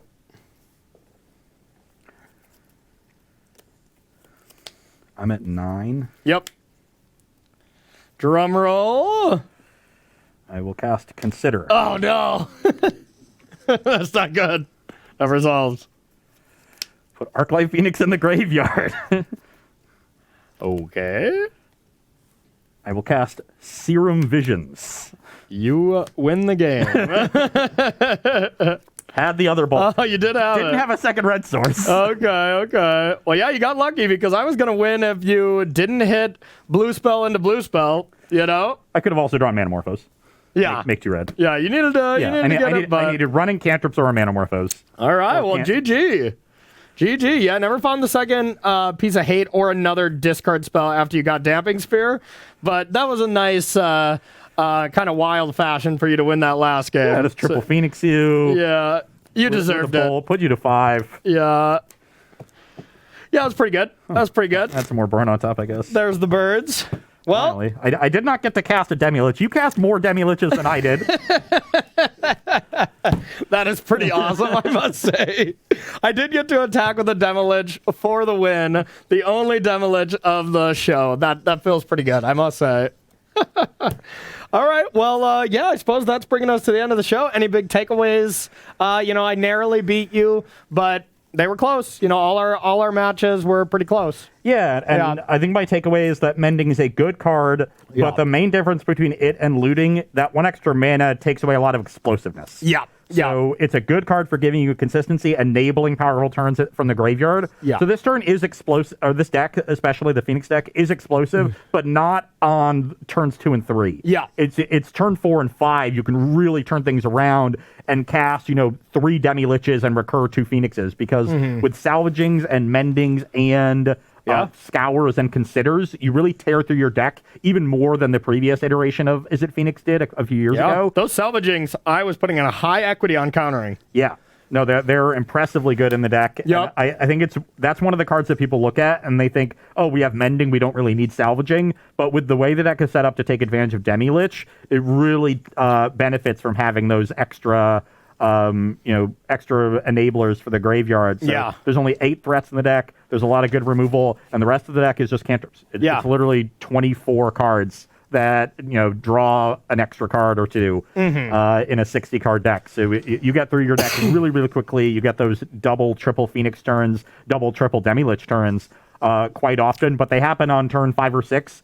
After you've cast 2 removal spells, so it's fine. Exactly. So it's not the same thing. Like I remember with Izzet Phoenix just killing people on turn 4 a lot of the time, where you would just turn 2 Thing in the Ice, turn 3 transform it, return a Phoenix, turn 4 kill their creatures and they're dead. Yeah. Not quite as explosive, that's for sure. But still a sweet deck. Yeah. And you don't have. I guess you can go double Manamorphose Mending into Phoenixes for turn 2. So often in the years ago, I would go turn. Or you can do it turn 1. You can go Thought Scour, double Gut Shot, flip over 2 Phoenixes. So often back then, I would have the turn 1 cantrip or bolt if you had a 1-drop. Turn 2 Manamorphose, cantrip, looting, discard a Phoenix or 2, and I was off to the races already. Yeah. And that deck was ban worthy. It was the best deck by far. It was what everybody was playing towards the end, and it got to be not fun. But it's real fun right away when nobody's playing it. So fun. Everyone was playing decks that Gutshot was good against. And I was just like Gutshotting Inkmoth Nexuses against Infect and, mana creatures. Anytime you were on the play and you had turn 1 cantrip and they play like a Noble Hierarch, and you turn 2 Thing in the Ice, Gutshot it, get a counter down, the game is just over. Honestly, there's those moments whenever, especially as content creators, where you create a really cool deck, and or you're even just the first to play some idea that maybe is known, but people aren't respecting. And you get that first week and a half where you just get to just go ham. Like, I think it was Yori and Fire's decks for me. Like, Zan played, I think, the first edition. I saw it, picked it up, and, started perfecting it. And I was just like, everybody's still playing old Fire's Cavalier decks and stuff. And I'm just going, Fires. This is back in the old Yorian companion days, too. And then, like, turn 4, ECD, blink it, your permanents are all gone, and, like, just having a blast. There's nothing better than getting those first weeks of a busted deck, and then people figure it out. Then Jeskai Luka was born, and everybody played it, and then it was miserable, But same thing with Phoenix. Whenever you get those decks right away, it's really cool. Big nice. Takeaway from me, still love this deck, would still play it. I think it has the ability to beat any deck. I don't think there's any matchup where I'm just like, oh, I'm done. I talk about burn being a tough one, but all of those burn matches I lost was within 2 life, and that's usually how it goes, where you have control over it, and that's the kind of deck I like. But one thing I will say, it's very hard to play. Super hard to play. You got to get your reps in. You got to know exactly what fetch lands you're fetching for. But if you put in, a couple leagues, 2 to 3 leagues of just getting it down, bringing it into a modern challenge, you should be fine, kind of thing. Yeah. Death Shadow has always had that. It's just as complicated on the surface as all the other mid-range decks. The Is it Murktides, the Rakta or Jund, way decks. more for Murktide. I think Murktide's pretty easy. But you also have that you have that added element of life total management. Yeah. Where exactly. you win or lose games based on a single life point. Exactly. Very often. Yeah. Going to 6 instead of staying at 7 against certain decks, and we're like, oh, yeah, double bolt. I wasn't thinking that. You have to be thinking that. Yeah. You have to be constantly aware of what they can be doing, as well as how big you need your shadow. And honestly, the dress down adds another layer of complexity. There's a lot of sequences where you look at a hand and you're like, okay, this is one of those classic hand disruption, dress down on your end step, play Croxa, hand disruption games.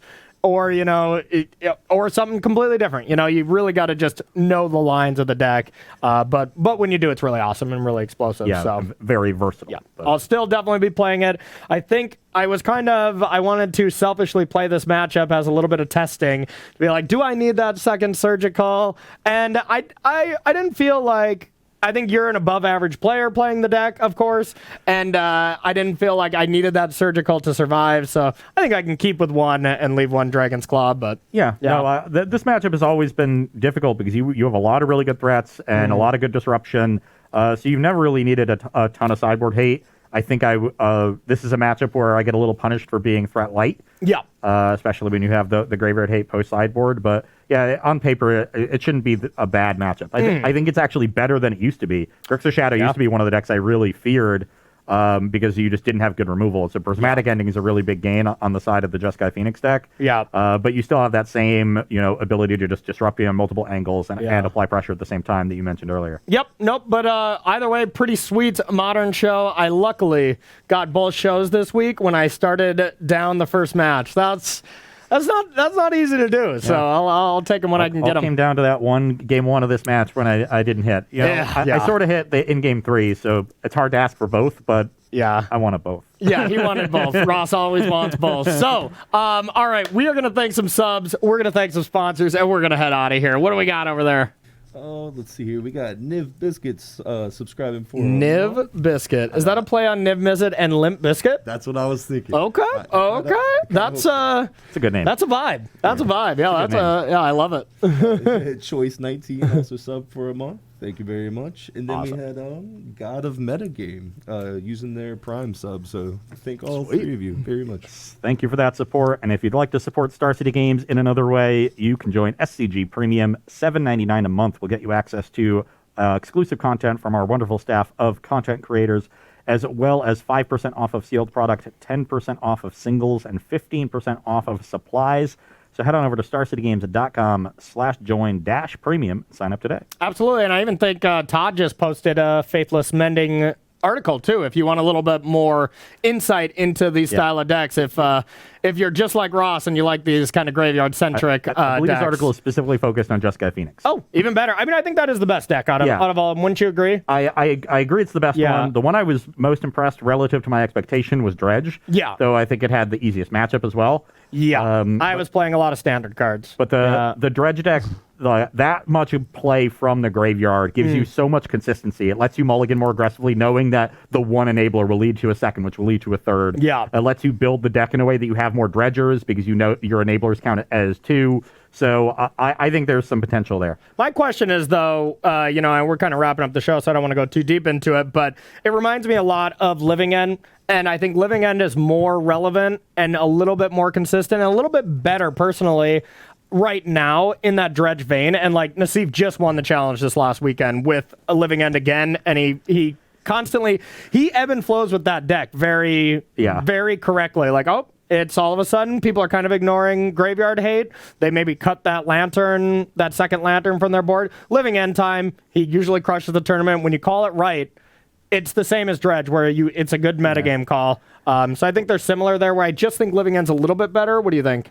The one thing I do think in the abstract, Living End's a more powerful deck because Living End itself has such a huge impact on the battlefield. And they get to interact while doing the thing with like forces and stuff. But you also open yourself up to the Void Mirrors and Chalices of the world that Dredge doesn't. So I would have to see a metagame where people are a metagame where people the Footfalls deck. Teamer Crashcade, it does really well. That brings in more of that side of the Cascade hate and less of the graveyard hate, but it also suppresses Living End, which means you want to Living End less. I do agree that Dredge is not going to be a deck you want to bring week in, week out. Yeah. You want to bring it to the right metagame, and I would say the week after Crashcade does well will be a good weekend for Dredge. That's actually a really good point. I like that a lot. Okay, so continuing on our plugs here, the next up is the SCG Tour Online. We are taking the week off, but we're coming back next weekend, so these satellites run every Friday and Saturday, 4 per day, so kind of any time zone. You're free to play in these tournaments. You go 4-1, 4-2 or better. You qualify for that Sunday Championship qualifier. 5-1, you get a bye. 6-0, you get 2 buys, and you get sent to Roanoke, Virginia, here to play in the Invitational here over Halloween weekend, which is going to be a modern and standard format. Yeah, you get to stay at my house. Got a brand new house. Absolutely, we can fit some people in. Yeah. Your house can fit a lot more than mine can. Yeah, that's true. But I got a dog that'll harass everyone, so that's always fun. Yeah, but everybody loves dogs, so that's true. That's just a plus. That is just a plus. So that's going to be a modern standard split format here come Halloween. I cannot wait. It's going to be such a great event.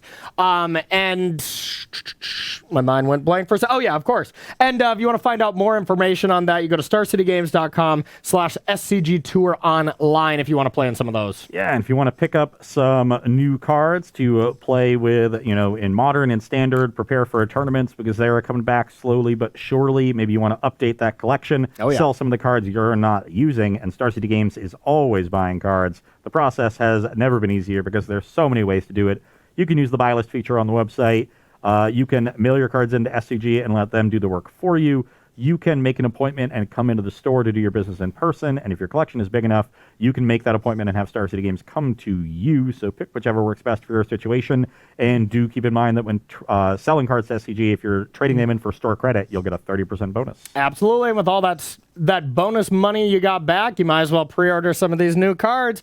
Should be, basically, don't quote me on this because I don't know exactly, but it's got to be like tomorrow. This weekend. I believe tomorrow is the official release date, which means SCG should be shipping pre-orders starting tomorrow. Perfect. So if that's wrong, now we get to blame Ross. I really set him up on that one. That one was nice. I'm pretty confident. So if you love some of these, you're always confident on when cards come out and supplementary sets and stuff like that. So I'd be wary if... I just know they always come out on a Friday. Okay. They always come out the week before on Arena and Magic Online, and then the next Friday they get released in paper. Okay, fair enough. Well, Ross is right. Then they should be coming out tomorrow. If you want some of this cards sent to your house, we have pre-packaged stuff, still sealed product, as well as individual cards for Innistrad, Midnight Hunt, if you want to pick up some of the cards that necessarily we haven't been playing today, but we've been playing a lot of them over the course of the last few weeks. We got Faithful Mending, we got Consider in today, and we got Otherworldly Gaze. Yeah, hey, not bad. In retrospect, some of the weaker cards in the set, but for Modern, it's all those niche roles that really changes it up. Enablers. But for me, it's like buy some of these werewolf cards that I think are cheap right now because I just broke it yesterday wide open with an Anaya werewolf deck. So I might have. 90% sure I 100% broke it. Okay. I just wanted to let that one sit there. Yeah, so that people would have a very defined point to clip. And Yeah. that way they can throw it back in your face when we realize tomorrow that you did not, in fact, break it. Yeah, I mean, I have no shame, so that's completely fine. But if is you want to also pick true. up some of these cards here, either the sealed product or the individual cards, you can go to starcitygames.com/previews for more info on that.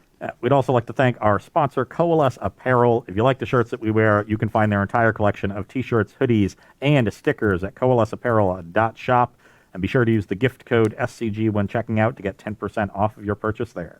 Absolutely, and if you want some of these sweet Secret Lair singles, one of them being this pretty cool blood crypt that I have. Yeah, that was Not gonna pretty good. lie, yeah, that was pretty cool. I really like it. Really complements the black and red colors there and there. If you want to pick up some of these singles from the Secret Lair, if that is your thing, you like those alternate art cards, good time to do it. You get 15% off. This sale does end Sunday at 11:59 p.m., so right before it gets to Monday. Take advantage of that deal that we offer every single week. Some really good deals going on, and if you need a destination for that, it's starcitygames.com/sale. So yeah, pretty good show, buddy. Pretty good week. Yeah, it looks like Yeah. we got some nice new inclusions in Modern. I Yeah. think the thing I'm excited about with this Phoenix deck is that if it becomes a real big thing, it stretches people's graveyard hate. Because Surgical is the best one against Phoenix, but it's the worst one in basically every other context. Yeah. So are people really going to try hard to beat Phoenix, or they're going to stay with their Soul Guide Lanterns and things that we now have Prismatic Ending to answer and can more easily beat? So I always like that tension, and Phoenix seems to be a good deck, a fun deck that adds some tension in sideboarding. To be fair, I still think Leyline is better against you. It just deads you. Like, you can't Prismatic Ending it, right? Like, Leyline of the Void is just cold to you. I mean, you can cast Demi-Liches. Okay. You can Narcolepsy cast your makes 4 mana 4/3s. I guess you can make them cheaper, but Yeah, Leyline is is a bit of a problem. Maybe a reason to play Catch Retriome or something in there. maybe we have some wear tears in the sideboard. Yeah, okay, problem solved. But anyways, he makes a good Some wear point. tears in the sideboard. We're fine. He makes a good point. A new deck is always going to stretch out some sideboard hate, as well as just Modern looks great. So I wouldn't be too shocked. We don't have our shows planned for next week, but we want to explore some other shows. We might have to get these people pestering us for these Pioneer shows. Yeah. You know, we might have to appease them next week. But yeah, I would say I'm looking forward to checking out what's going on in Pioneer. Yeah. But I also want to It's a great explore format, what's it really going on is. in Modern outside of Faithful Mending, because Yeah. I'm sure there's some other impacts going on. And so we'll see what goes on this weekend, and we'll see whatever's interesting. That's what we always try to bring. Exactly. That's what I want to do. I want a Modern Pioneer show for next week. We'll see what our fearless leader has to say about that. But for now, that's going to do it for us. We're going to be back Tuesday at 1 p.m. Eastern Time. So for Justin at Ross Merriam, I'm Corey Baumeister. We'll see you then.